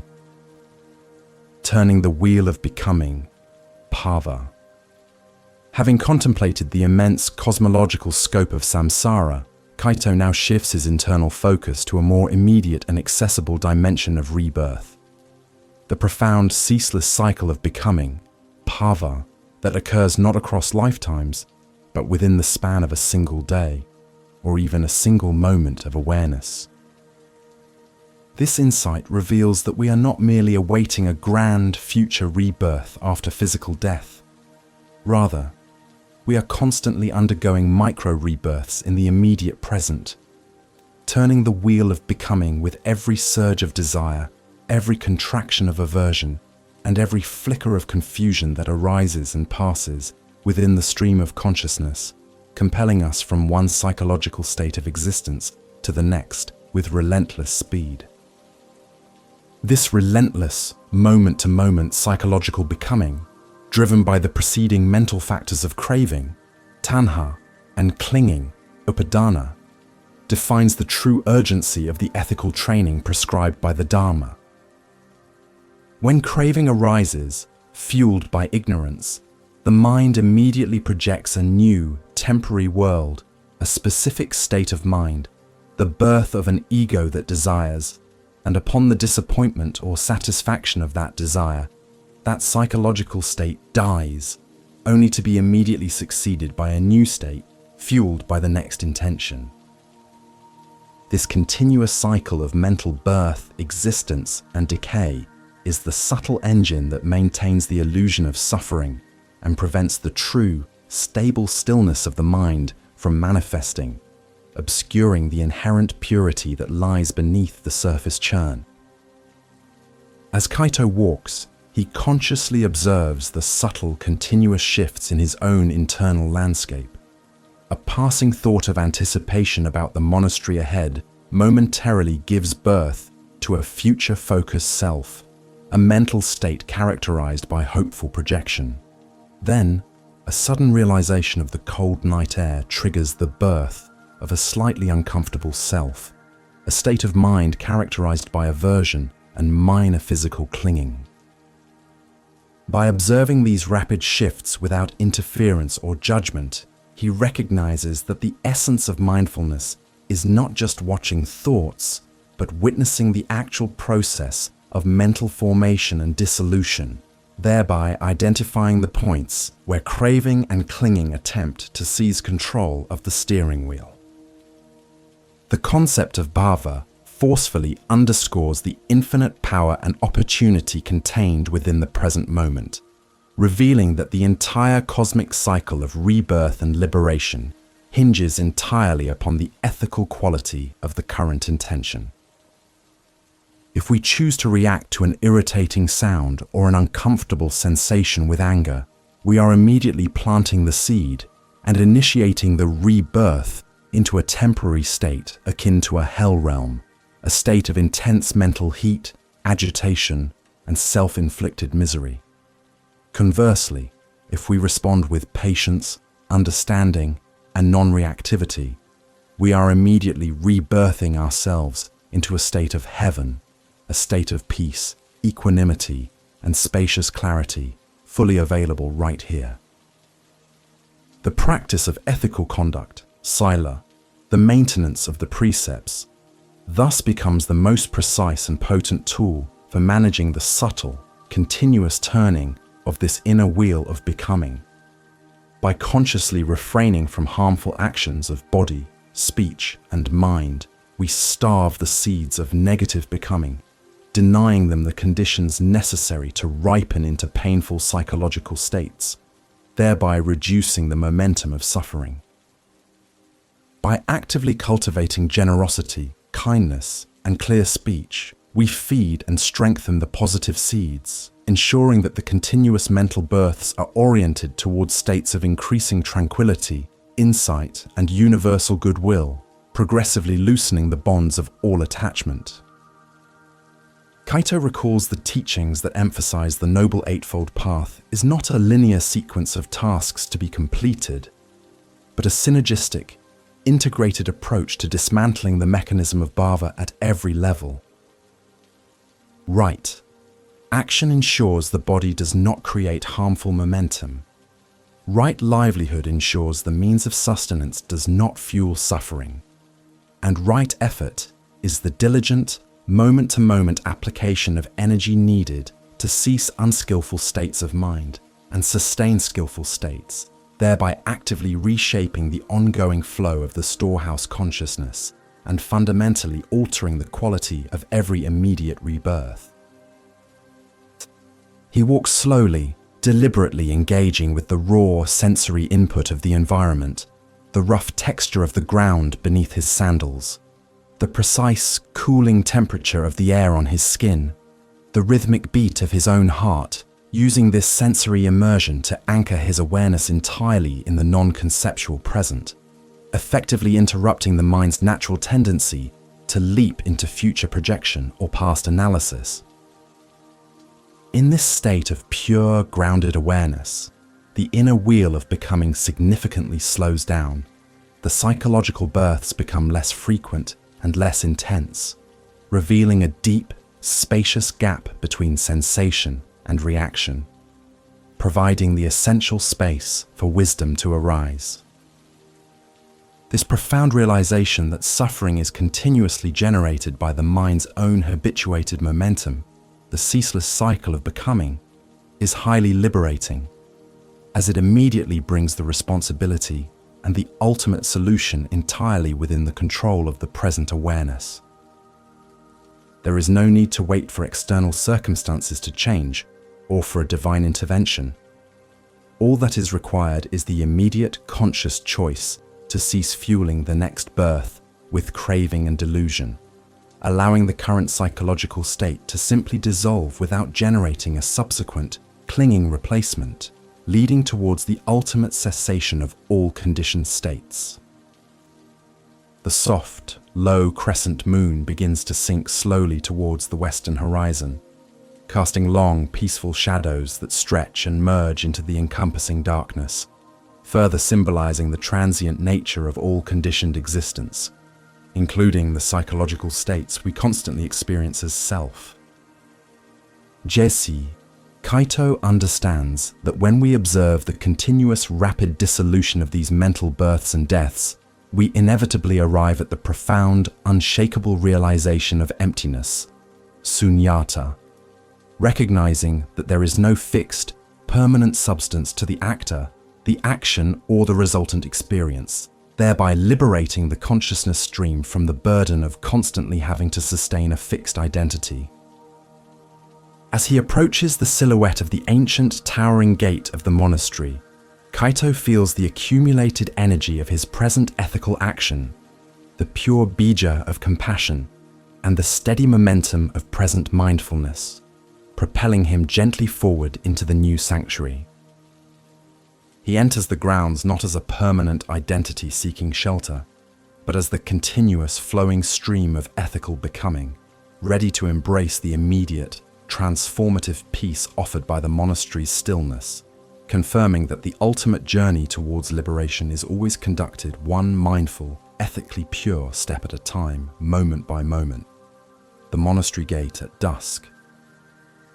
As Kaito continued his ascent along the winding tree-lined path, the final remnants of the day's harsh light surrendered completely to the deep, enveloping blue of twilight, and the ancient monastery gate finally emerged from the deepening shadows, a solitary structure standing sentinel at the cusp of the mountain forest. The architecture was stark yet comforting, defined by a heavy dark wood and a sweeping, moss-covered tiled roof that seemed to absorb all sound and light, promising an immediate and profound refuge from the relentless psychological noise of the world he had just traversed, a noise amplified by the intense contemplation of karmic cycles. The air here was noticeably cooler, carrying a distinct, pure scent of high-altitude pine mixed subtly with the distant, delicate fragrance of burning incense, a sweet, smoky aroma that acted like a physical boundary, signaling his transition from the realm of ceaseless doing into the protective quietude of pure being. The primary sound that greeted him was the slow, deep, resonating toll of the evening bell, struck by a monk preparing for the meditation hour, a sound that traveled across the still, silent valley with an unhurried, measured cadence, acting as a direct physical balm to the mind. This rhythmic sound, occurring once every several minutes, forced Kaito's internal pace to slow down instinctively, matching the monastery's deliberate timing, compelling his breathing to deepen and lengthen, and washing away the last vestiges of tension that clung to his shoulders from the journey and the heavy contemplation of the ethical dilemmas he had faced. The bell served as a sonic guide, gently yet firmly reminding him that the purpose of this sanctuary was the cultivation of stillness and the purification of intention, a place where action was driven purely by compassion rather than the habitual demands of ego. He approached the massive wooden gate, finding it unlatched, symbolizing the essential openness of the Dharma to all sincere seekers, requiring no prerequisite other than the readiness to step fully across the threshold into awareness. The silence within the courtyard was palpable and profound, possessing a density that seemed to absorb not only sound, but also anxious thought, creating an almost physical sensation of relief and immediate security that settled deep within his core. This sense of sanctuary offered a tangible demonstration of skillful karma's fruit, a place of peace, constructed and maintained by generations of disciplined, ethically pure actions, offering safety to the weary traveler, confirming that acts of loving kindness return not always as personal reward, but often as communal refuge. Kaito stepped through the gate, moving from the dusky gloom of the exterior world into the softly illuminated inner space, where subtle pools of warm butter-yellow light spilled from the open windows of the main hall and from a series of paper lanterns strategically placed along the stone pathways. The light was gentle, never harsh or intrusive, and served only to define the immediate, necessary path, reinforcing the monastic principle of living only within the scope of what is immediately required, without seeking excess or unnecessary display. He paused, feeling the cold, smooth slate stones beneath his feet, recognizing the monastic architecture as a physical reflection of the Zen mind. Simple, uncluttered, focused entirely on the essentials, allowing no distraction to draw attention away from the singular, paramount task of cultivating ethical awareness and realizing emptiness. His body, having carried the weight of both his physical pack and the psychological weight of his recent ethical choices, gratefully responded to the monastery's calming atmosphere, experiencing a release so immediate it bordered on catharsis. He felt the subtle, habitual tightness in his brow and jaw begin to soften, and the involuntary, shallow holding of his breath dissolve as he consciously directed the flow of air deep into his diaphragm, finally allowing himself the quiet permission to simply be without striving or analyzing. This physical tranquility served as a powerful reminder that the most profound spiritual insights often manifest first as simple physiological changes, the softening of the body being the direct karmic result of the softening of the intention. The air inside the compound possessed a sharp, earthy odor of old, well-maintained wood mixed with the ever-present, faint sweetness of the finest aloes wood incense, suggesting a continuity of practice that spanned centuries, lending the space a timeless quality that placed his small, immediate concerns into a vast, stabilizing context. He noted the precise placement of every stone and every weathered dark bench, recognizing the careful, mindful work of past monks who understood that the cultivation of beauty and order is itself a fundamental act of pure, selfless karma, transforming the environment into a tool for collective liberation. Kaito silently made his way to the small, designated guest house, guided by the soft, ambient light. He realized that the monastery itself was the ultimate embodiment of good karma, a space created and sustained by the highest intentions, a pure seed that consistently bore the fruit of peace, study, and ethical refinement for all who entered. Unlike the uncertain and often painful results of actions rooted in grasping or aversion, the result of dana, generosity, and sila, ethical discipline, was clearly visible here as an enduring structure of compassion. As he prepared his humble sleeping mat on the polished wooden floor, the sounds of the night, now restricted only to the nearby chirp of crickets and the slow, heavy drip of water from the eaves after a brief passing shower, became deeply magnified, inviting him into a state of acute sensory awareness. He chose to treat every small task, from rolling out the mat to placing his sandals neatly by the door, as a singular, complete act of mindfulness, transforming routine activity into immediate ethical practice, ensuring that the momentum of this immediate moment was characterized by clarity and presence, thereby shaping the quality of his ensuing rest and the future awakening. Before finally lying down, Kaito paused by the window, gazing out at the serene, shadow-draped grounds illuminated by the distant crescent moon, reflecting on the cyclical nature of his journey, from the ethical dilemma of the stone, through the reflection on cosmic rebirth, and now to this place of stability. He understood that this physical arrival at the monastery was not an ending, but the beginning of a new internal phase of practice,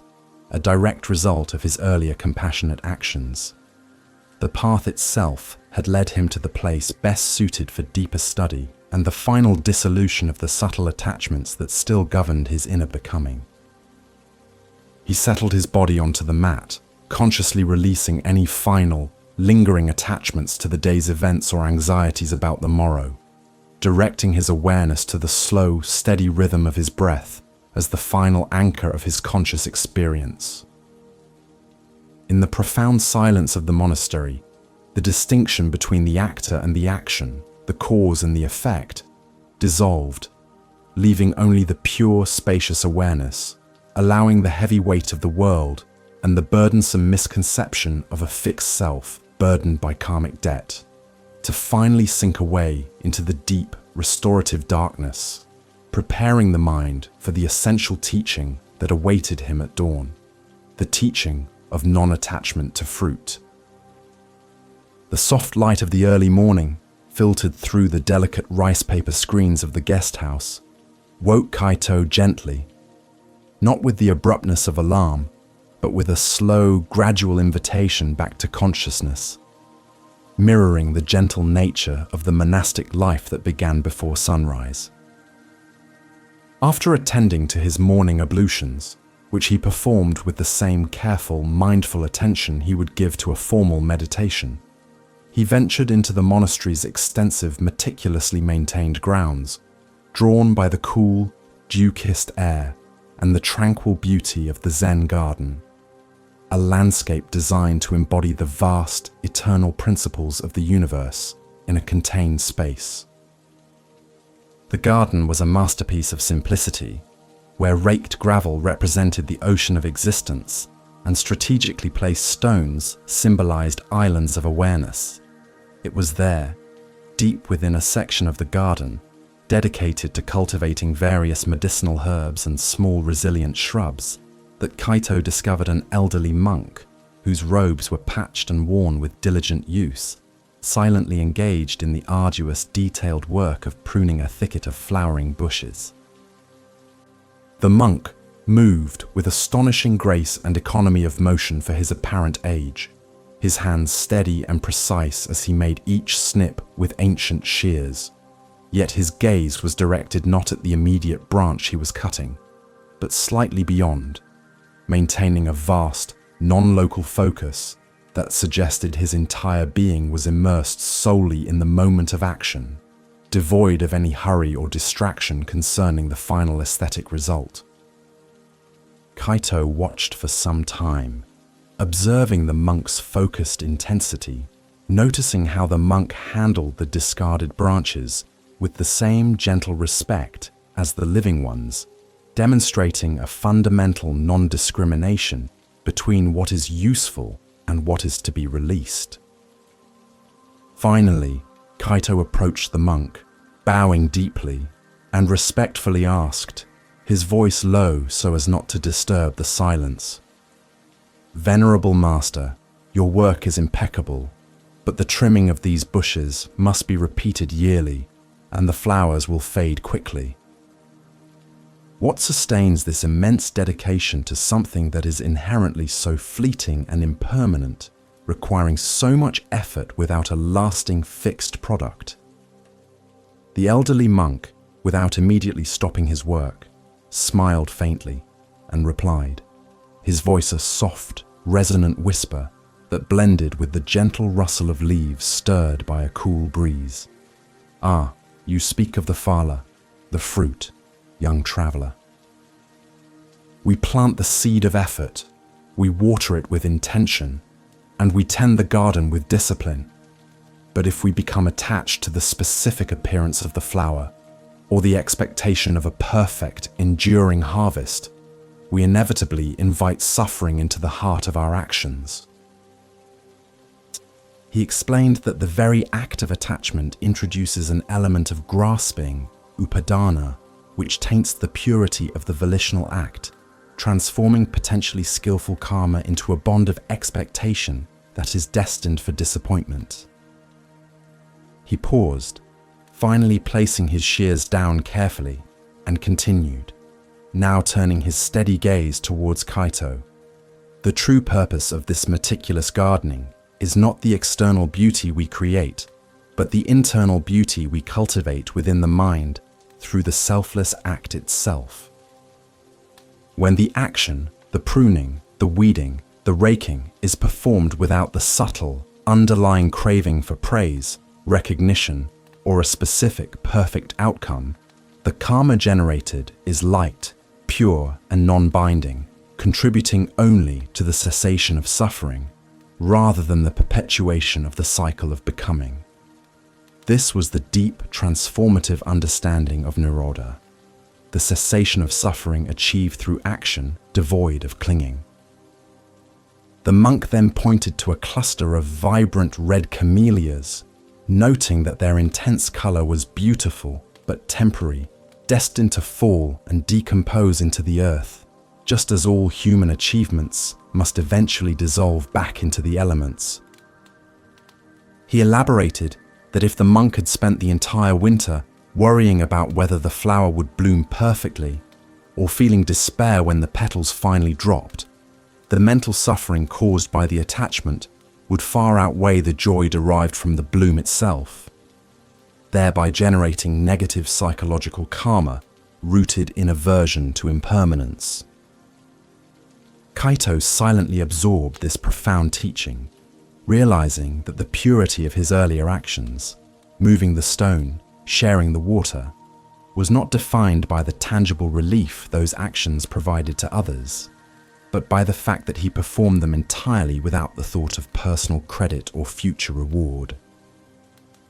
He understood that the moment a good deed is performed with the conscious expectation of return, even if that return is merely a good feeling or positive reputation, the deed is subtly corrupted, forging a new chain of obligation that still binds the consciousness stream to the cycle of continuous desire and eventual dissatisfaction.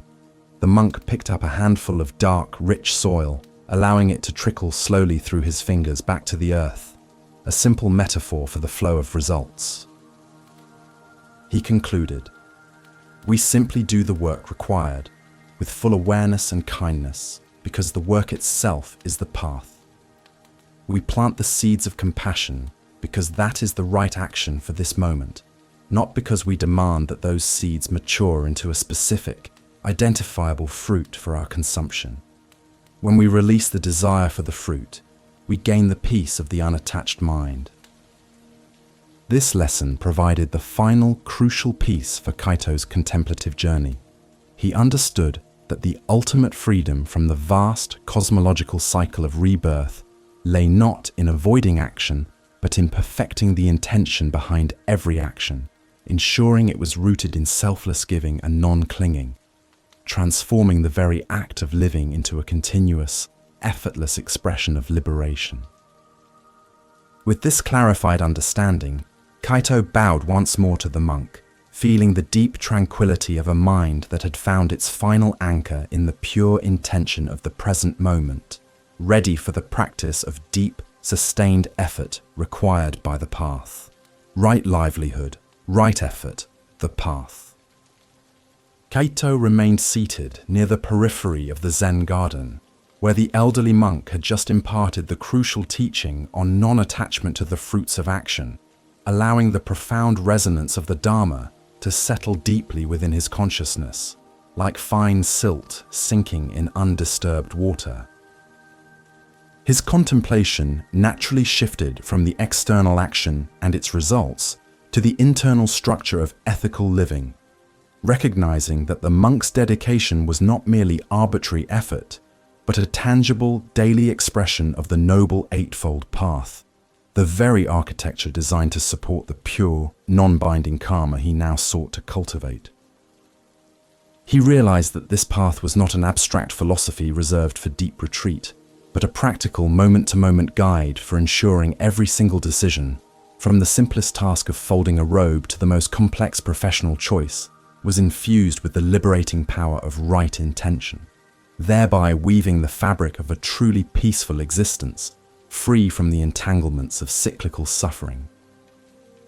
He began by focusing on the concept of right livelihood, or samyag ajiva, reflecting on the monk's life as a perfect living embodiment of this principle. The monk sustained himself through cultivating food and maintaining the monastery grounds, activities that inherently harmed no one and actively benefited the community, providing refuge, sustenance, and a sacred space for the pursuit of wisdom. This type of work stands in stark contrast to livelihoods built upon actions that directly cause harm, such as trading in arms, poisons, or living beings, or even those based on deceit or exploitation, which inevitably sow seeds of suffering and complex, painful karmic consequences for all involved. Kaito acknowledged the immense stability and internal honesty that must accompany a life wholly dedicated to such pure means of subsistence, understanding that the peaceful countenance of the monk was a direct, visible fruit of his ethically flawless professional practice.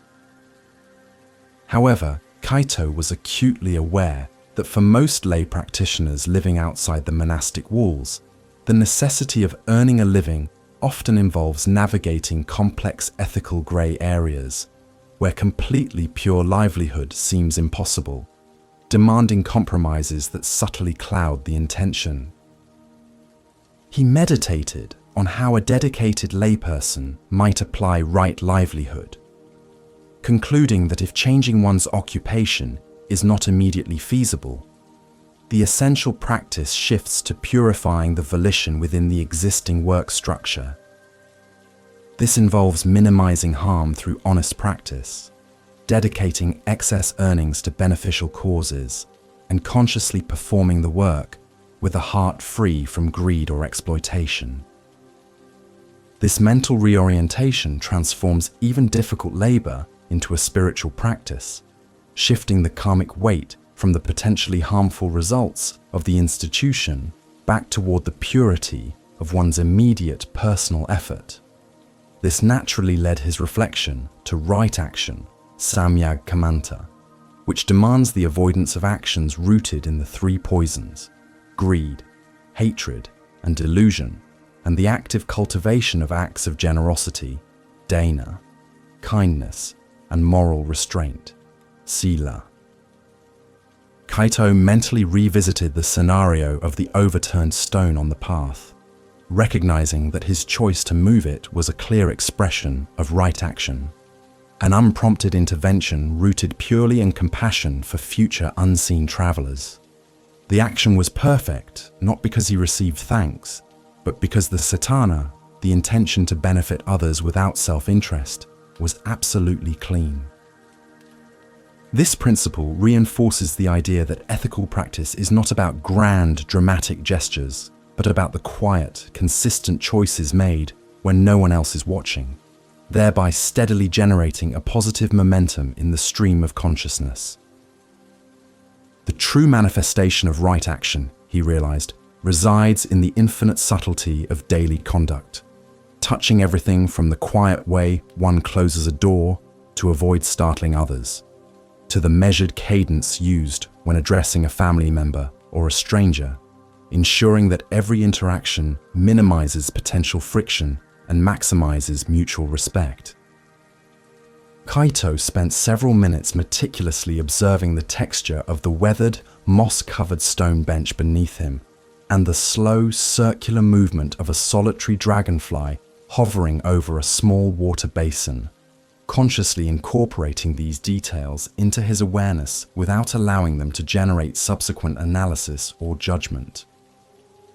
This acute, non-reactive observation of the surroundings became an immediate living demonstration of right action, simply being present, consuming nothing unnecessarily, and causing no disturbance in the delicate equilibrium of the present moment.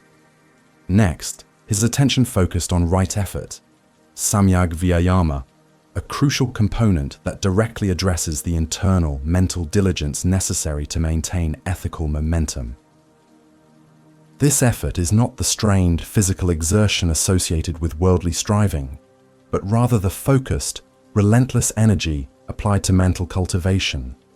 the inner discipline required to prevent unwholesome states of mind, such as jealousy or craving, from ever arising, and the corresponding vigor used to ensure that wholesome states, like compassion and equanimity, are constantly generated and carefully sustained. Right effort acts as the continuous internal filter, determining the ultimate quality of our volitional input, ensuring that the karmic seeds we plant are always those that lead towards liberation, rather than towards further entanglement in the cycle of suffering. The teachings clarify this effort into 4 vital interlocking steps, forming a comprehensive mental purification plan that ensures perpetual vigilance.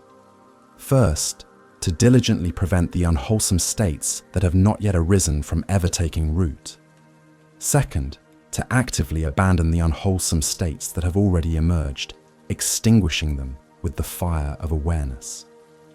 Third, to generate the wholesome states, such as metta or loving kindness, that have not yet manifested in the yam consciousness stream. And fourth, to painstakingly maintain and perfect the wholesome states that have already been established. This complex internal architecture requires an intense, sustained, moment-by-moment vigilance, transforming every waking second into a profound opportunity for ethical refinement and the generation of pure, non-binding karma, demanding a constant return to the clarity of present intention. Kaito perceived the entire Noble Eightfold Path as a kind of architectural blueprint for the construction of a spiritual refuge, viewing the monastery itself as the perfect metaphor for this stabilized, peaceful structure of consciousness. Each element of the path, right view, right intention, right speech, right action, right livelihood, right effort, right mindfulness, and right concentration functioned like the meticulously placed beams and foundations of the monastery, where neglecting even a single component would compromise the integrity of the whole structure. He looked up at the smooth, darkened tiles of the temple roof, noting how the structural symmetry and enduring stability spoke of countless hours of mindful construction, reflecting the quiet, disciplined perseverance required to build an internal dwelling place immune to the ravages of defilement and karmic instability. The realization brought a profound sense of empowerment, transforming the concept of karma from a frightening system of cosmic retribution into an entirely practical, usable mechanism of feedback, a natural law that allows continuous course correction based on immediate volitional input.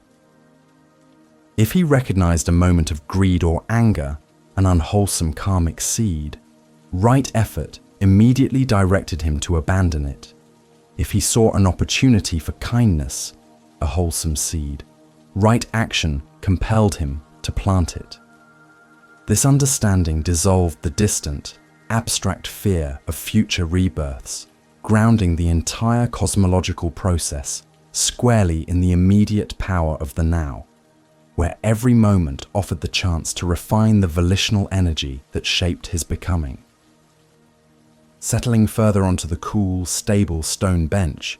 Kaito consciously relaxed his entire body, feeling the heavy, stabilizing pull of gravity anchoring him to the earth, allowing the vast philosophical implications of the path to be absorbed not just by his intellect, but by his physical being. He understood that if the path were diligently followed, the intricate web of past errors, the accumulated karmic burden, would naturally begin to unravel and dissolve, simply because the current action stream would be so consistently pure and non-clinging. The path itself provided the only true antidote to regret, as the continuous planting of good seeds inevitably overwhelms and purifies the old, dark soil, allowing him to prepare his mind for the imminent, necessary task of releasing the heavy attachment to past mistakes. The weight of regret dissolves. As the crisp morning air transitioned into the gentle warmth of the high sun, Kaito remained motionless, his body a silent monument in the tranquil garden, his mind now purposefully addressing the final, dense layer of psychological suffering that so often traps the sincere practitioner, the relentless, debilitating weight of past regret and self-recrimination.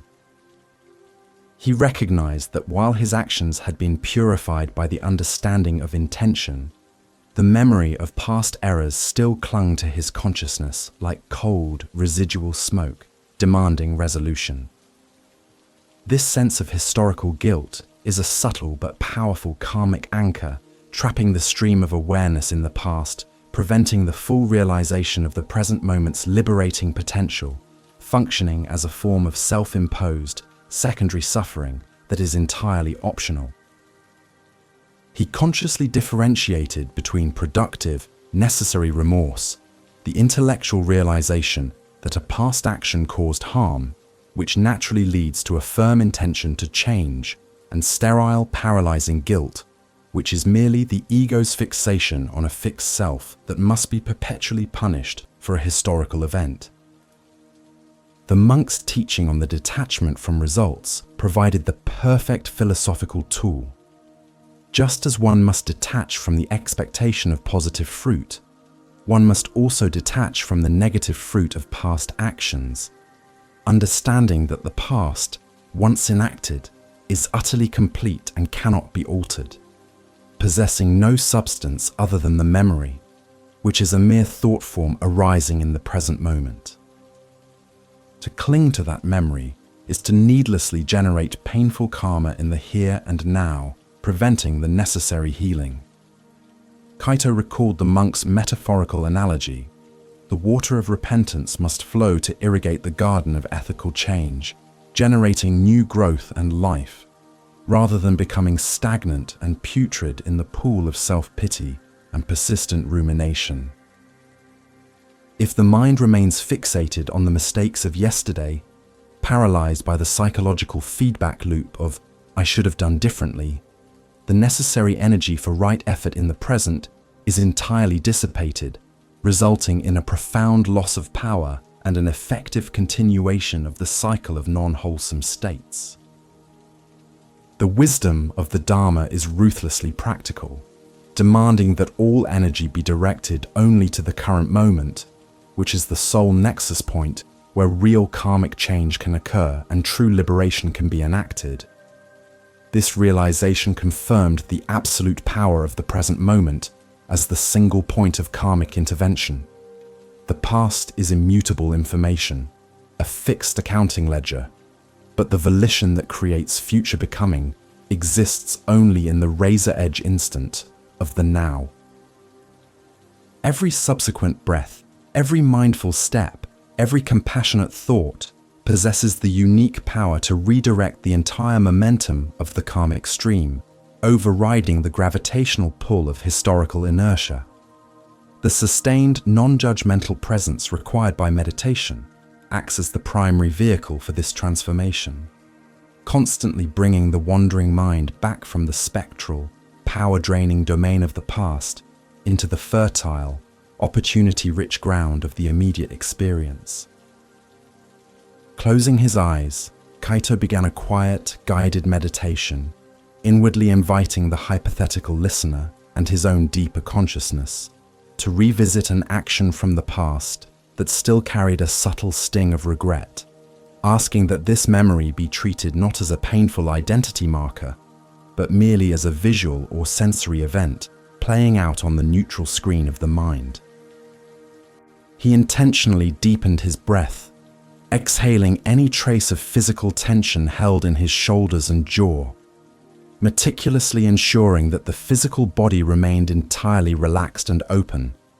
thereby preventing the somatic memory of the regret from re-triggering the associated emotional pain, treating the memory simply as a historical data point rather than a continuing source of self-condemnation. He applied the fundamental insight of sunyata, or emptiness, to the very concept of the actor who committed the regretted deed.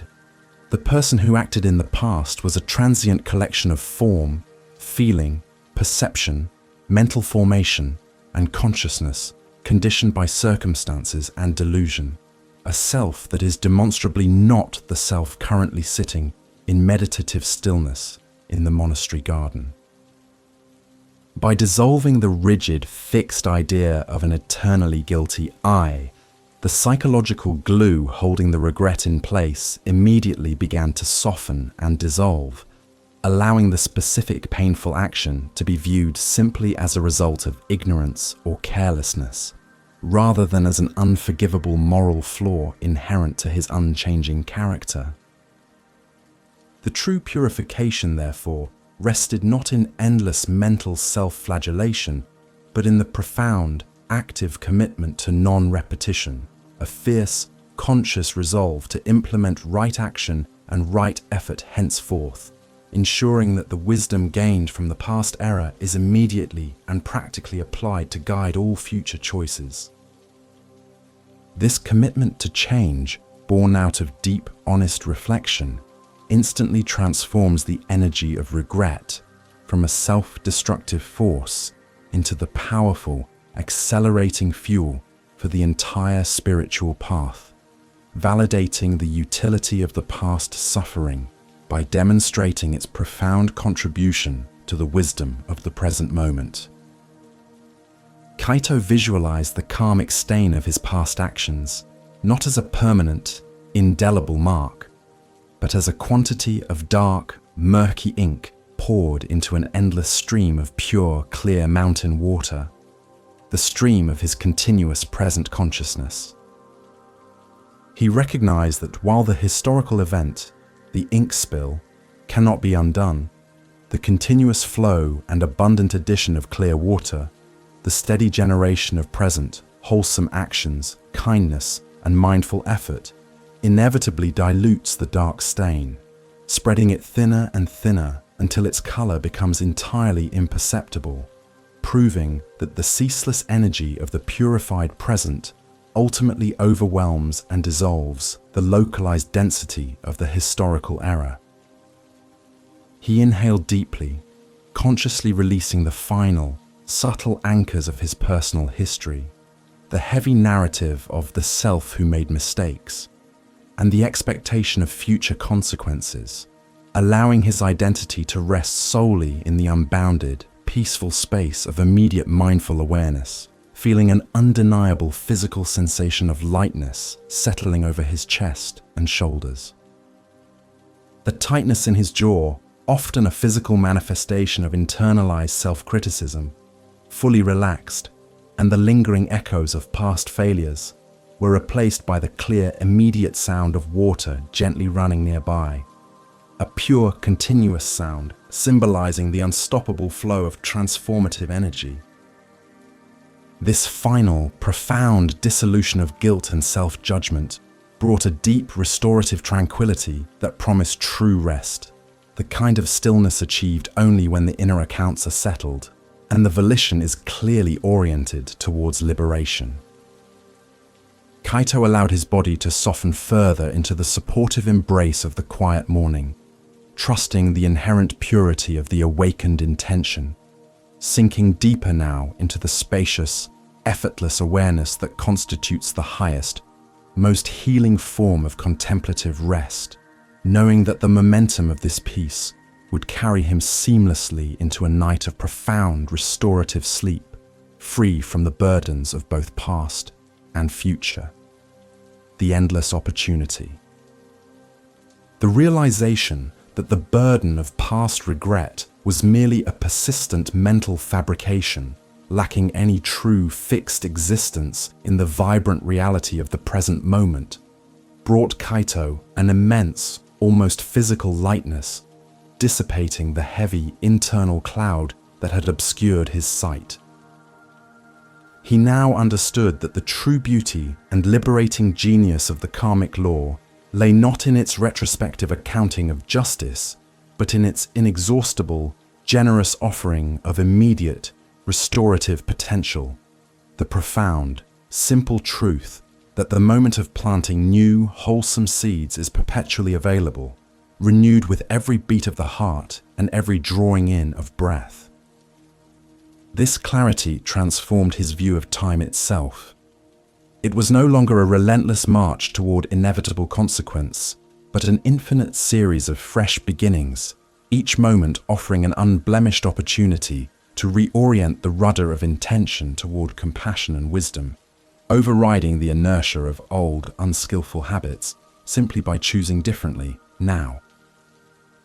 He focused intensely on the concept that this karmic potential is not reserved for grand, heroic acts, but is most potently activated in the micro-decisions of daily life, in the small, almost imperceptible shifts of attention that govern the quality of one's interaction with the world. A gentle pause before speaking a critical word, a silent extension of goodwill toward a passing stranger, the simple act of putting down a piece of litter that wasn't one's own. These are the powerful, minute adjustments that immediately shift the consciousness stream toward wholesomeness, planting seeds that require very little effort but yield disproportionately significant results in internal peace and external harmony. Kaito felt the warmth of the sun deepening on his skin, a palpable reminder that even the simplest, most mundane sensory experience could be transformed into a moment of pure awareness, and thus a moment of impeccable, non-binding karma. The vastness of samsara, the seemingly endless cycle of birth, death, and rebirth, which once seemed like a frightening, eternal punishment, now appeared to Kaito merely as a tremendously powerful habit, a deeply grooved pathway of the mind, repeatedly chosen through ignorance and grasping. The liberating corollary to this understanding is that if the cycle is maintained by habit, it can be interrupted by consistent, deliberate counter-habit. The continuous, skillful cultivation of awareness, ethical restraint, and wisdom, which gradually erodes the deep rut of ignorance. Every moment spent in quiet, watchful presence acts as a tiny, persistent barrier against the momentum of the cycle, slowing its spin and gently redirecting the entire flow of energy away from suffering and toward the unshakable freedom of awakened mind. One of the most immediate and effective tools for planting abundant positive seeds, Kaito realized, is the conscious practice of metta, or loving kindness, an internal state that requires no external object or complex action. By simply generating the sincere wish for the welfare, safety, and happiness of all beings, including oneself and even those perceived as enemies, the mind instantly purifies its underlying stream of volition, moving away from reactivity, judgment, and fear.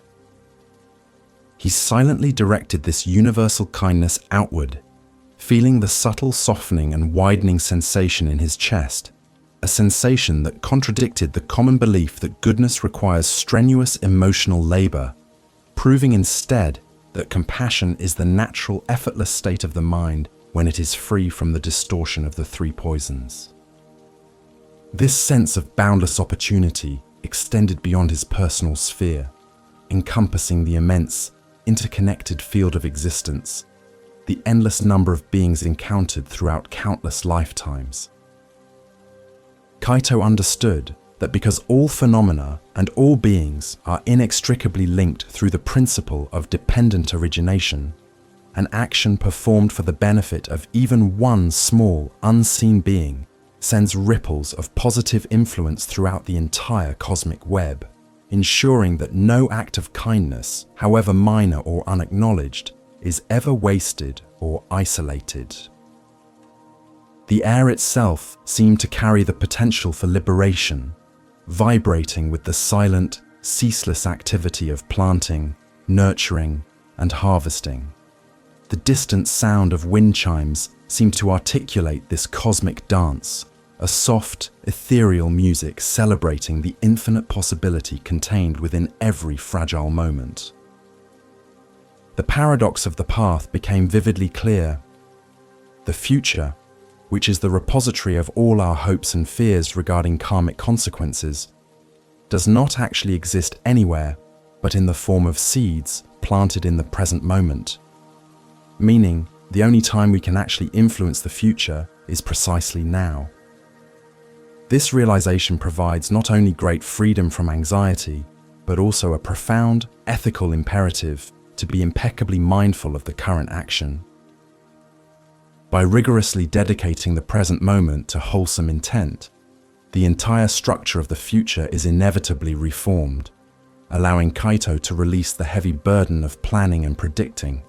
trusting completely in the automatic, natural, beneficial results generated by a consistently pure, non-clinging volitional stream. He observed a single bee diligently working on a flower near the base of the stone path, its movement perfectly efficient and focused, serving a purpose far larger than its immediate needs, without any apparent internal conflict or expectation of reward. This observation reflected the true nature of right effort that is not heavy or burdensome, but light, fluid, and joyful, rooted in the inherent satisfaction of participating skillfully in the natural processes of existence. When action is freed from the heavy requirement of egoic validation or reward, the effort required diminishes drastically, replaced by an effortless flow state that integrates the activity with the stillness of meditation, making the work itself a profound and immediate source of peace. The practice of profound gratitude served as the perfect fertilizer for these nascent seeds of awakening,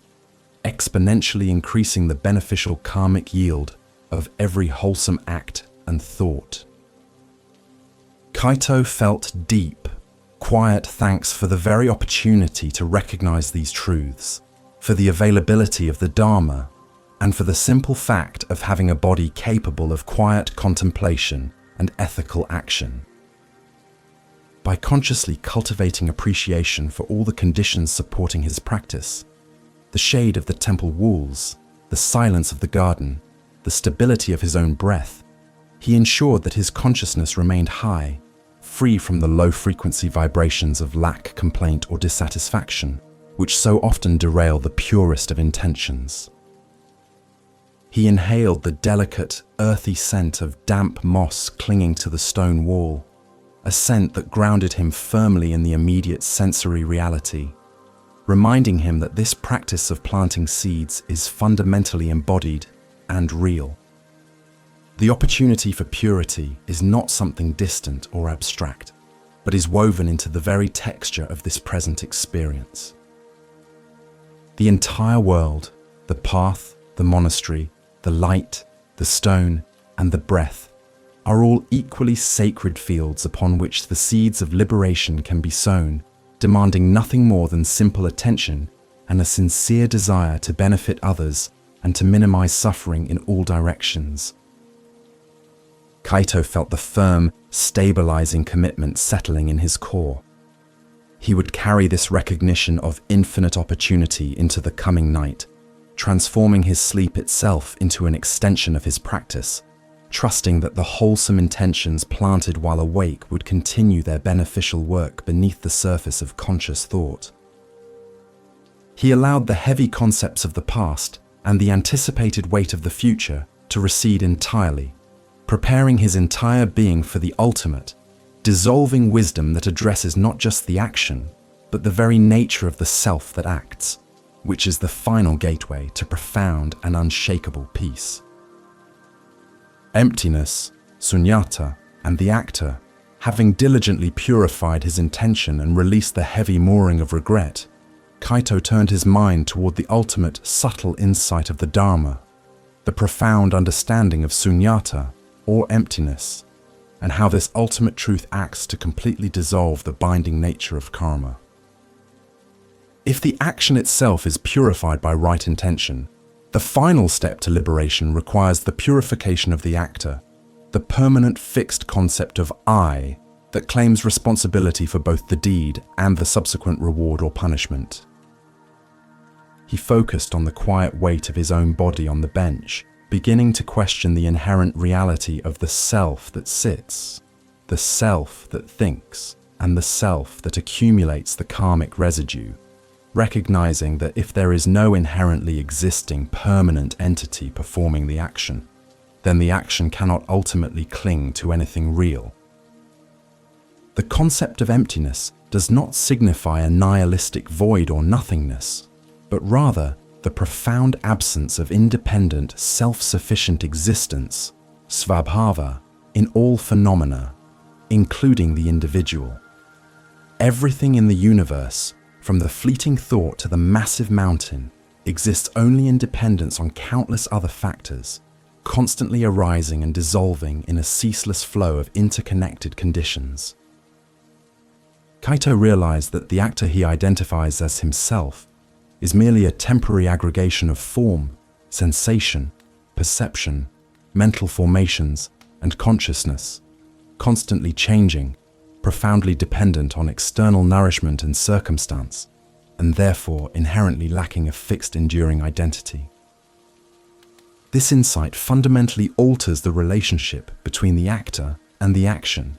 If the I is empty, it is incapable of being permanently stained or solidified by the performance of the deed. Karma operates like a powerful force, but its binding nature relies entirely on the presence of the ego, which attempts to seize the action, proclaiming, "I did this," or "I earned that." When the action is performed without this heavy, egocentric fixation, when the actor dissolves into the pure functionality of the moment, seeking only to alleviate suffering without thought of self-glorification, the resultant karma is light, transient, and non-binding, simply dissipating back into the field of emptiness like vapor. Kaito reflected again on his moment of moving the overturned stone, recognizing that if he had moved it with the proud thought,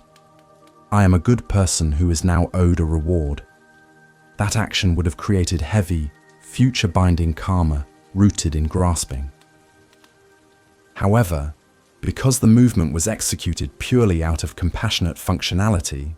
the effortless, silent response to a need, without fixing on the I who moved the stone, the action remained clean, leaving behind only a beneficial effect on the path, but no heavy residue clinging to the core of his being, demonstrating the liberating power of truly selfless, functional action. This profound principle of emptiness applies equally to the fruits of the action, demanding the final, complete detachment from the anticipated result, whether positive or negative. If the results are also seen as empty, merely fleeting arrangements of dependent conditions rather than solid, permanent rewards or punishments, the mind is freed from the anxious process of clinging to outcomes. Kaito observed how his mind naturally seeks assurance, desiring a certain outcome for his spiritual efforts, yet the wisdom of sunyata demands that he remain fully committed to the present effort while releasing all attachment to the perceived success or failure of that effort, allowing him to rest perfectly within the effortless, non-attached flow of existence. He allowed his consciousness to expand outward, gently dissolving the perceived hard boundaries between his skin and the surrounding air, meditating on the porous, illusory nature of his own physical form, which is constantly exchanging molecules with the atmosphere and the earth, truly existing only as a process, not a solid object. The sound of his own slow, deep breathing became a powerful auditory demonstration of emptiness. The breath is never truly owned, but is a shared, continuous exchange with the external world, constantly arriving and departing without ever being seized by a permanent entity, proving that life itself is a flow of interconnected emptiness. The vastness of this understanding brought an immense sense of safety, dissolving the persistent underlying fear that the spiritual path might negate the necessity of moral conduct. On the contrary, Kaito realized that because the self and all others are empty of inherent existence, meaning we are profoundly and inextricably dependent upon one another, compassion, ethics, and kindness become not optional virtues, but the most fundamental, logical expressions of reality. Harm inflicted upon another being is instantly harm inflicted upon the interconnected web that constitutes the self, while an act of kindness instantly nourishes the entire system, reinforcing the profound ethical necessity that arises directly from the truth of non-self. Kaito allowed the heavy, constructed identity of Kaito, the traveler who seeks enlightenment, to gently melt away, leaving behind only the clear, luminous awareness that simply is, unmarked, unburdened, and entirely free from the need to accumulate or protect any fixed self-image. The quiet of the monastery garden seemed to absorb his residual mental activity, leaving him suspended in a state of pure, effortless tranquility, realizing that this dissolution of the fixed self is the highest form of rest, the ultimate state where the mind ceases its striving and simply merges with the vast, peaceful reality of things as they are. He settled his entire weight onto the bench, surrendering completely to the stability of the earth, using the physical sensation of gravity as an anchor against the final remnants of mental resistance, trusting that this profound philosophical understanding of emptiness would carry him seamlessly into a night of deep, restorative healing. The mind, free from the heavy burden of managing a fixed, permanent identity and calculating future karmic outcomes, could finally rest in its natural, unconditioned state, recognizing that true liberation is not a distant future destination, but the immediate, available peace of recognizing the true, empty nature of the present moment, the endless opportunity. The realization that the burden of past regret was merely a persistent mental fabrication, lacking any true, fixed existence in the vibrant reality of the present moment, brought Kaito an immense, almost physical lightness, dissipating the heavy internal cloud that had obscured his sight. He now understood that the true beauty and liberating genius of the karmic law lay not in its retrospective accounting of justice, but in its inexhaustible, generous offering of immediate, restorative potential, the profound, simple truth that the moment of planting new, wholesome seeds is perpetually available, renewed with every beat of the heart and every drawing in of breath. This clarity transformed his view of time itself. It was no longer a relentless march toward inevitable consequence, but an infinite series of fresh beginnings, each moment offering an unblemished opportunity to reorient the rudder of intention toward compassion and wisdom, overriding the inertia of old, unskillful habits simply by choosing differently now. He focused intensely on the concept that this karmic potential is not reserved for grand, heroic acts, but is most potently activated in the micro-decisions of daily life, in the small, almost imperceptible shifts of attention that govern the quality of one's interaction with the world. A gentle pause before speaking a critical word, a silent extension of goodwill toward a passing stranger, the simple act of putting down a piece of litter that wasn't one's own, These are the powerful, minute adjustments that immediately shift the consciousness stream toward wholesomeness, planting seeds that require very little effort but yield disproportionately significant results in internal peace and external harmony. Kaito felt the warmth of the sun deepening on his skin, a palpable reminder that even the simplest, most mundane sensory experience could be transformed into a moment of pure awareness, and thus a moment of impeccable, non-binding karma. The vastness of samsara, the seemingly endless cycle of birth, death, and rebirth, which once seemed like a frightening, eternal punishment, now appeared to Kaito merely as a tremendously powerful habit, a deeply grooved pathway of the mind, repeatedly chosen through ignorance and grasping. The liberating corollary to this understanding is that if the cycle is maintained by a habit, it can be interrupted by consistent, deliberate counter-habit. The continuous, skillful cultivation of awareness, ethical restraint, and wisdom, which gradually erodes the deep rut of ignorance. Every moment spent in quiet, watchful presence acts as a tiny, persistent barrier against the momentum of the cycle, slowing its spin and gently redirecting the entire flow of energy away from suffering and toward the unshakable freedom of awakened mind. One of the most immediate and effective tools for planting abundant positive seeds, Kaito realized, is the conscious practice of metta, or loving kindness, an internal state that requires no external object or complex action. By simply generating the sincere wish for the welfare, safety, and happiness of all beings, including oneself and even those perceived as enemies, the mind instantly purifies its underlying stream of volition, moving away from reactivity, judgment, and fear. He silently directed this universal kindness outward, feeling the subtle softening and widening sensation in his chest, a sensation that contradicted the common belief that goodness requires strenuous emotional labor, proving instead that compassion is the natural, effortless state of the mind when it is free from the distortion of the three poisons. This sense of boundless opportunity extended beyond his personal sphere, encompassing the immense, interconnected field of existence, the endless number of beings encountered throughout countless lifetimes. Kaito understood that because all phenomena and all beings are inextricably linked through the principle of dependent origination, an action performed for the benefit of even one small, unseen being sends ripples of positive influence throughout the entire cosmic web, ensuring that no act of kindness, however minor or unacknowledged, is ever wasted or isolated. The air itself seemed to carry the potential for liberation, vibrating with the silent, ceaseless activity of planting, nurturing, and harvesting.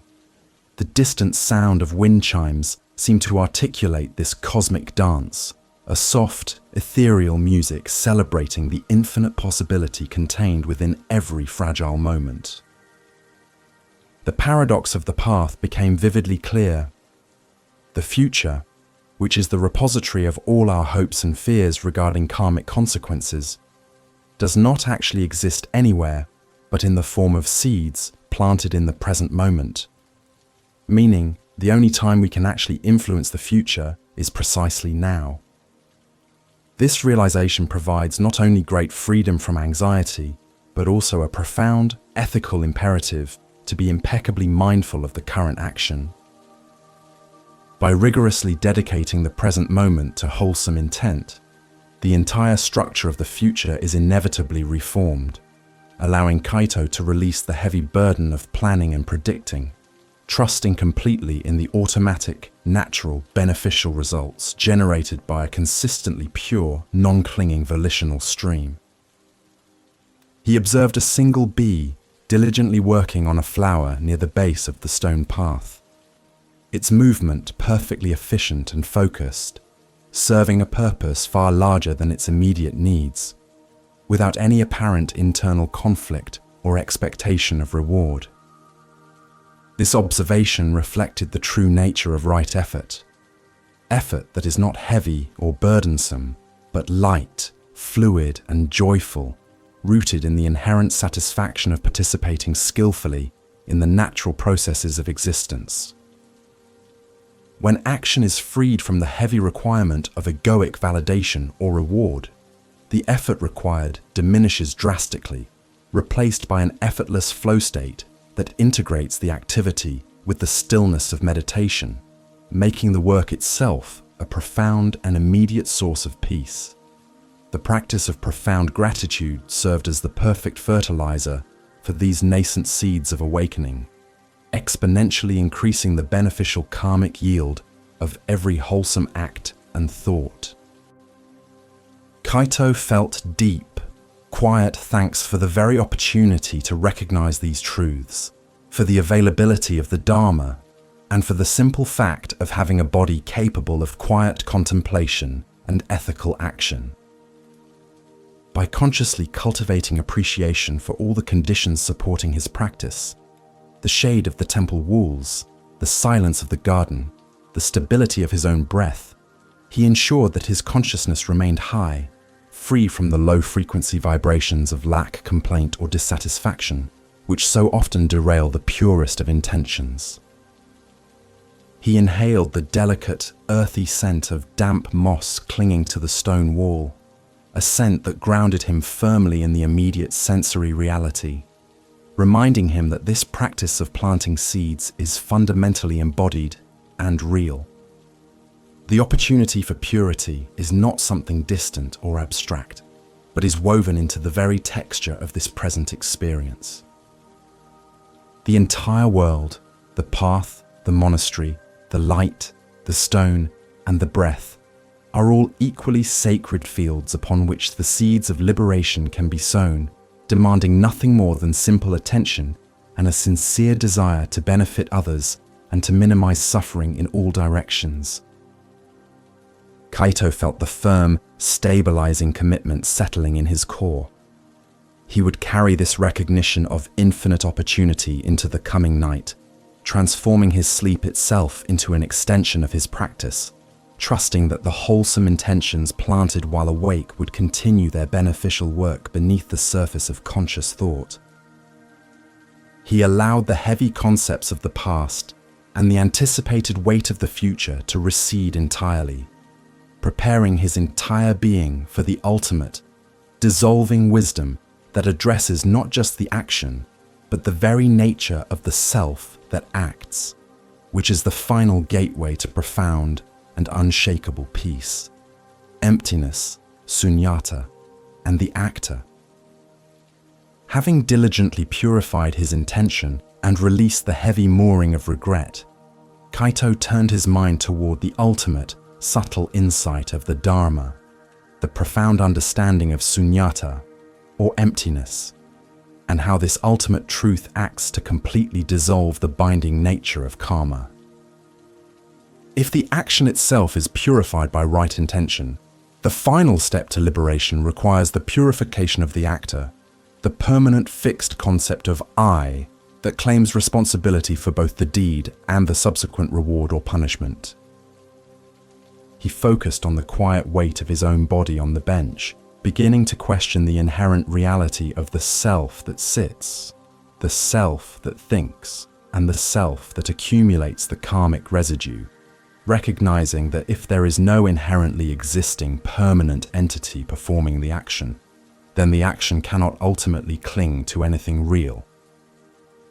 The concept of emptiness does not signify a nihilistic void or nothingness, but rather the profound absence of independent, self-sufficient existence, svabhava, in all phenomena,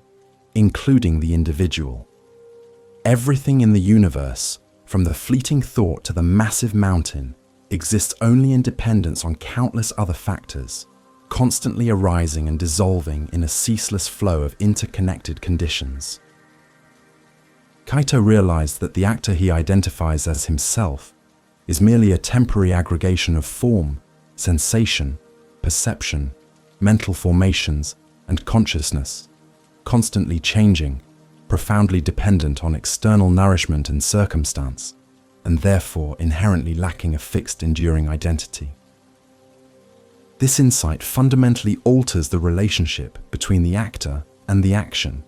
If the I is empty, it is incapable of being permanently stained or solidified by the performance of the deed. Karma operates like a powerful force, but its binding nature relies entirely on the presence of the ego, which attempts to seize the action, proclaiming, "I did this," or "I earned that." When the action is performed without this heavy, egocentric fixation, when the actor dissolves into the pure functionality of the moment, seeking only to alleviate suffering without thought of self-glorification, the resultant karma is light, transient, and non-binding, simply dissipating back into the field of emptiness like vapor. Kaito reflected again on his moment of moving the overturned stone, recognizing that if he had moved it with the proud thought, "I am a good person who is now owed a reward," that action would have created heavy, future-binding karma rooted in grasping. However, because the movement was executed purely out of compassionate functionality, the effortless, silent response to a need, without fixing on the I who moved the stone, the action remained clean, leaving behind only a beneficial effect on the path, but no heavy residue clinging to the core of his being, demonstrating the liberating power of truly selfless, functional action. This profound principle of emptiness applies equally to the fruits of the action,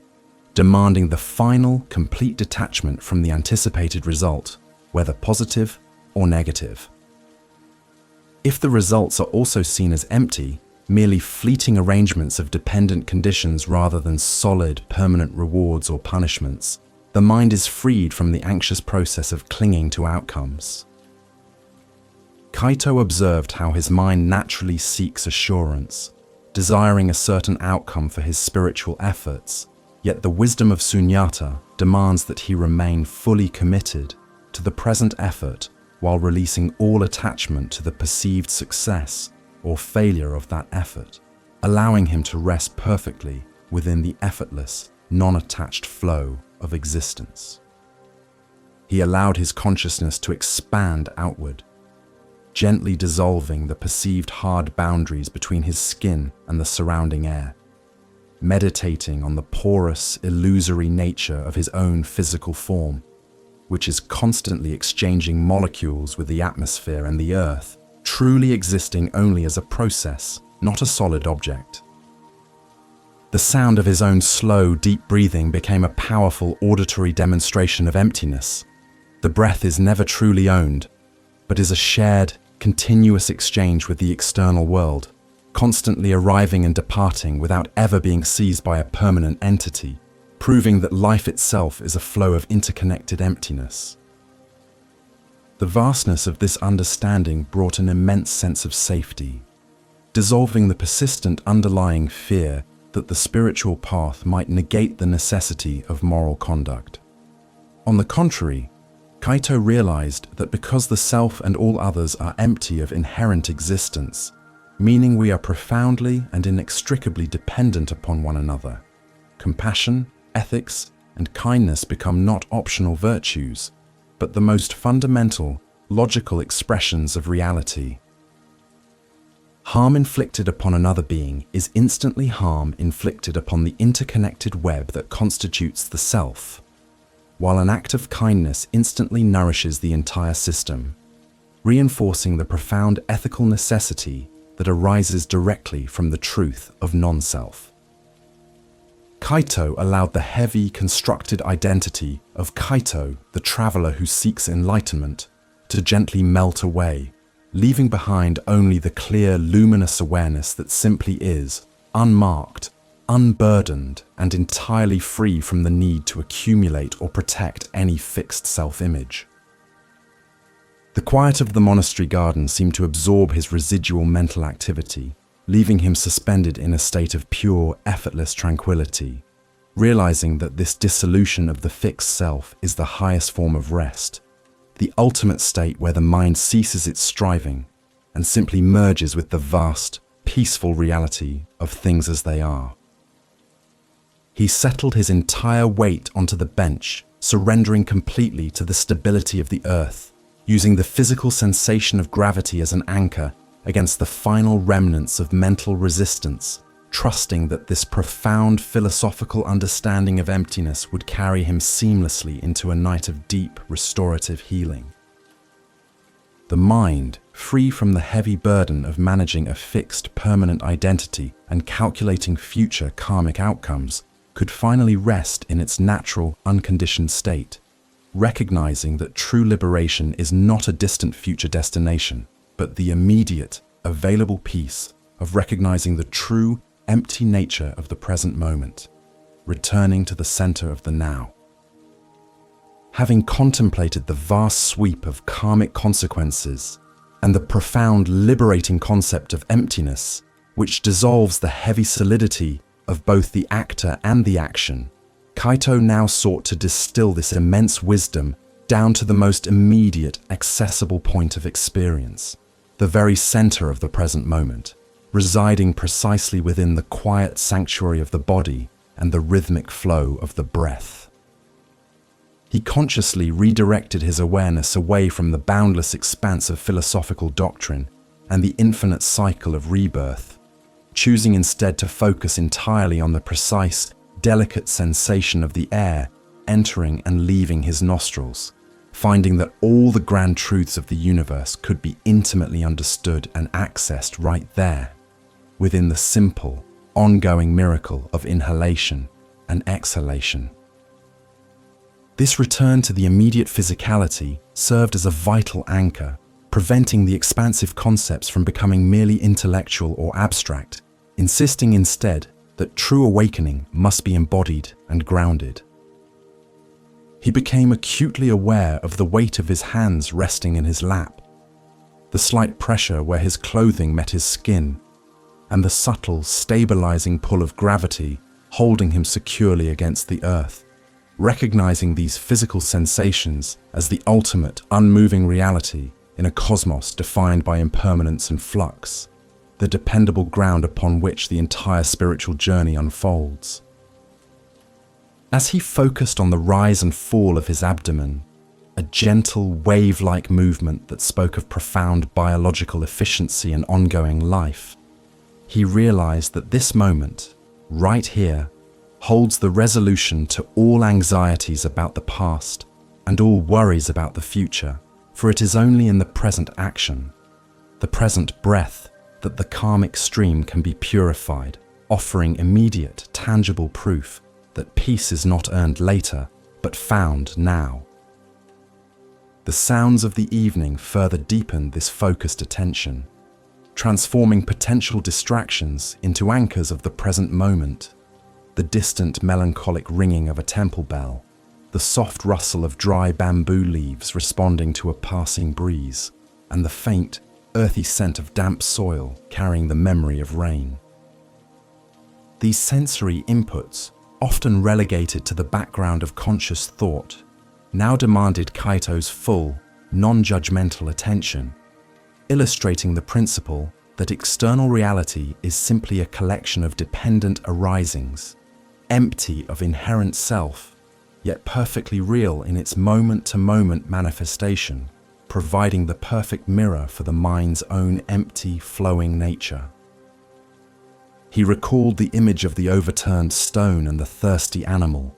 recognizing that those past actions were merely practice sessions for this very instant of ethical presence. The entire narrative arc of the day served only to deliver him to this exact point of profound repose and non-striving. There was no longer any need to review or judge the seeds he had planted, as the true measure of their success was the immediate, unshakable tranquility he experienced now, a testament to the fact that wholesome intention, even if followed imperfectly, inevitably steers the vessel of the mind toward calm waters, regardless of the turbulent sea of past events or the uncertainty of the future voyage. Kaito intentionally softened the muscles around his eyes and jaw, releasing the persistent, unconscious tension that so often holds the ego in place, a subtle muscular bracing against the flow of existence, a physical manifestation of clinging to control. As this tension dissolved, the boundary between his internal experience and the external environment seemed to thin and blur, allowing a deeper sense of merging and integration with the quiet atmosphere of the monastery grounds, feeling the pervasive, compassionate stillness that seemed to emanate from the ancient stones and the surrounding forest, offering a silent, unconditional invitation to truly let go. The immense teachings regarding samsara, the seemingly endless journey of rebirth, were now viewed not as a cosmic threat requiring strenuous avoidance, but simply as a powerful, ingrained pattern of mental habit that can only be interrupted by the focused stillness of meditation, by refusing to feed the mind's tendency to wander into planning or regretting. Each conscious breath taken in the present moment is a decisive, gentle step out of the cycle, a silent declaration that the energy of the mind is no longer dedicated to grasping or aversion, but is wholly absorbed in the simple, liberating truth of the immediate, unconditioned reality. He brought his attention specifically to the soles of his feet, feeling the subtle sensation of warmth and the faint residual fatigue from the day's journey, acknowledging this weariness not as a complaint, but as a sign of the body's dedicated service, allowing the sensation to be fully present without labeling it as pleasant or unpleasant. This deliberate, compassionate acknowledgement of the body's reality strengthens the anchor of the present moment, transforming the body from a mere vehicle for action into a sacred temple of awareness, where the profound realities of impermanence and interconnectedness are constantly playing out with perfect clarity and precision. All the vast, intricate complexity of the 12 links of dependent origination, the ethical mandates of the Eightfold Path, and the liberating wisdom of emptiness resolve themselves entirely into the simplicity of this single breath, this singular sensation of sitting.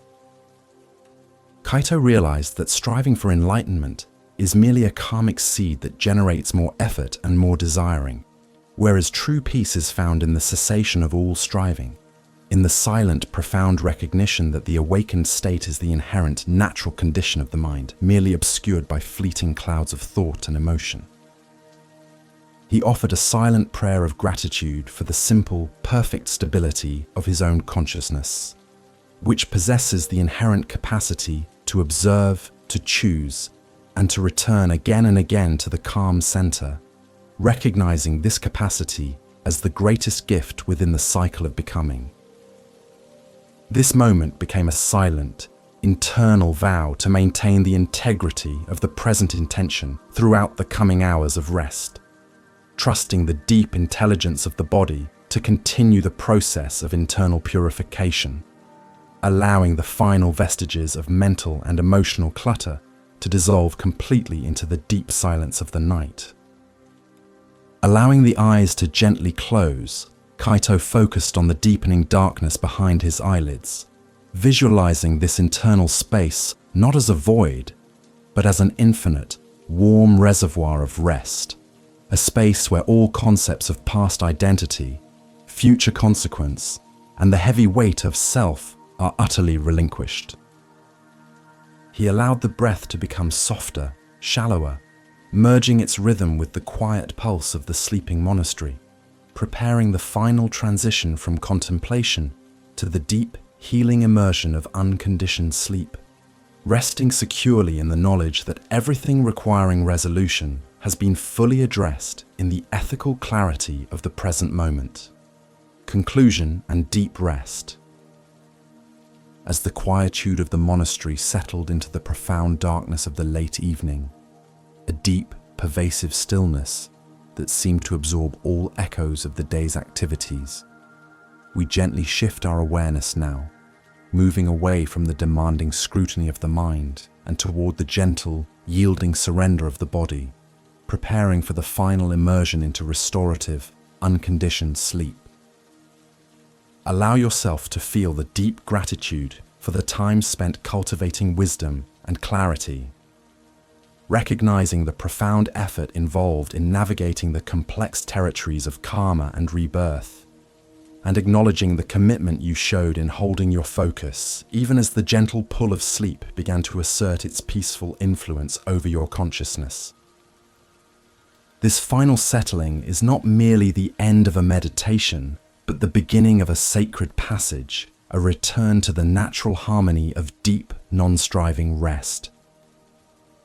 Take a slow, intentional deep breath, drawing the air deeply into the center of your being. And as you exhale, feel the last vestiges of mental planning, physical tension,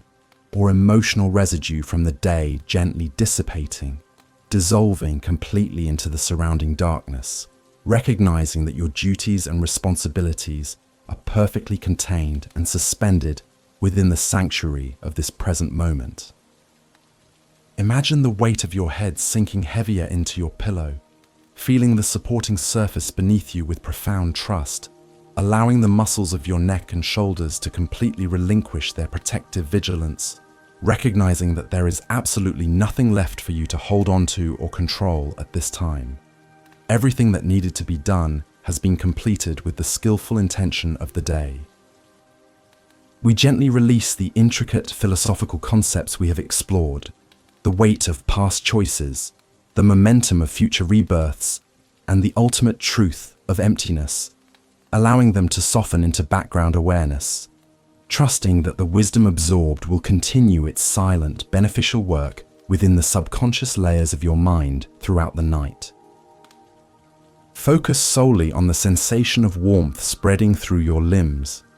a gentle, healing wave that starts at your core and flows outward,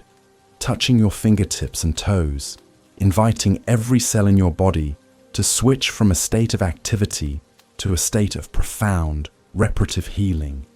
a deep biological surrender that is essential for true mental and spiritual renewal. If any stray thoughts or lingering worries concerning tomorrow's tasks or yesterday's errors should surface, simply observe them with gentle compassion,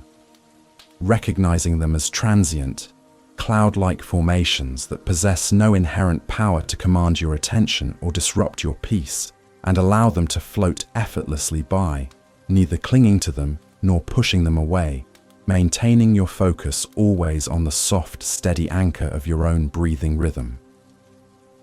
This is the ultimate, final practice of non-attachment, letting go of the need to be the thinker, letting go of the need to be the doer, and resting profoundly as the peaceful, luminous awareness that simply observes the natural flow of all things, utterly unburdened and free. As you prepare for this deep immersion, we invite you, if you find value and peace within this sanctuary of guidance, to support the continuation of this peaceful endeavor by subscribing to the channel, a small, compassionate action that helps to maintain this quiet harbor of contemplative rest for all who seek refuge from the turbulence of the world,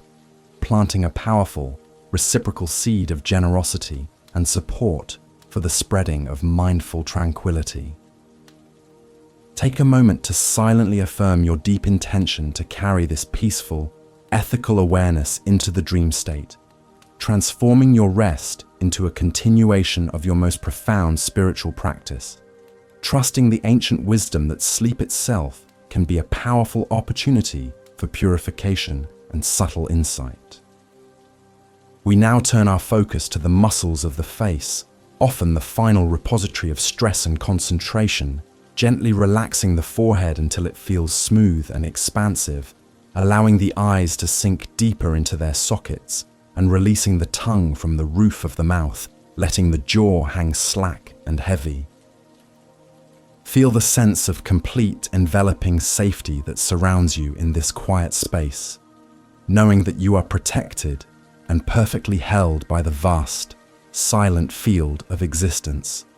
which only asks that you cease your struggle and fully accept the gift of this profound, well-deserved rest, sinking ever deeper into the welcoming abyss of the night. Imagine yourself dissolving into a state of pure, weightless stillness, a comfortable dark void where the concept of time loses its meaning and the boundaries between wakefulness and sleep gently blur and disappear. A space where the consciousness naturally purifies itself, shedding the heavy skins of yesterday's identity, allowing the true, peaceful nature of the mind to emerge untainted and refreshed. This dissolution is the final act of letting go, the ultimate trust in the natural cycles of rest and renewal, accepting the fundamental truth that all things are temporary and flowing, including the heavy sense of self that carried you through the long day. Feel the profound comfort of the silence, a silence that is not empty, but full of potential, vibrating with the latent energy of rest, a universal hush that holds the promise of renewal and awakening, a silence that seems to whisper the truth that everything is exactly as it should be, perfectly resolved and utterly complete in this moment. Allow this pervasive stillness to penetrate every level of your being, your bones, your tissues, your breath, and your mind, allowing your entire system to slow its tempo, matching the deep, slow rhythm of the sleeping earth and the vast, slow turning of the cosmos itself. May the rest you receive tonight be deeply healing and regenerative, restoring not only your physical body, but purifying the deep structures of your consciousness, allowing you to awaken renewed, refreshed, and grounded in a deeper sense of clarity, compassion, and unwavering ethical intention. Trust fully in the stability of the present moment and the inherent goodness that guides your path, knowing that the seeds of right action planted today will inevitably blossom into the peace and liberation you seek, requiring nothing more from you now than complete, effortless surrender to the gentle invitation of the deep night. Sleep well, dear friend. May your dreams be filled with peace, and may your rest be unburdened and profound. We will wait here, quietly holding this space of peace, ready to welcome you back, when the morning light gently calls you to a new day, filled with fresh opportunities for compassionate, skillful action. Sleep deeply now. Sleep well.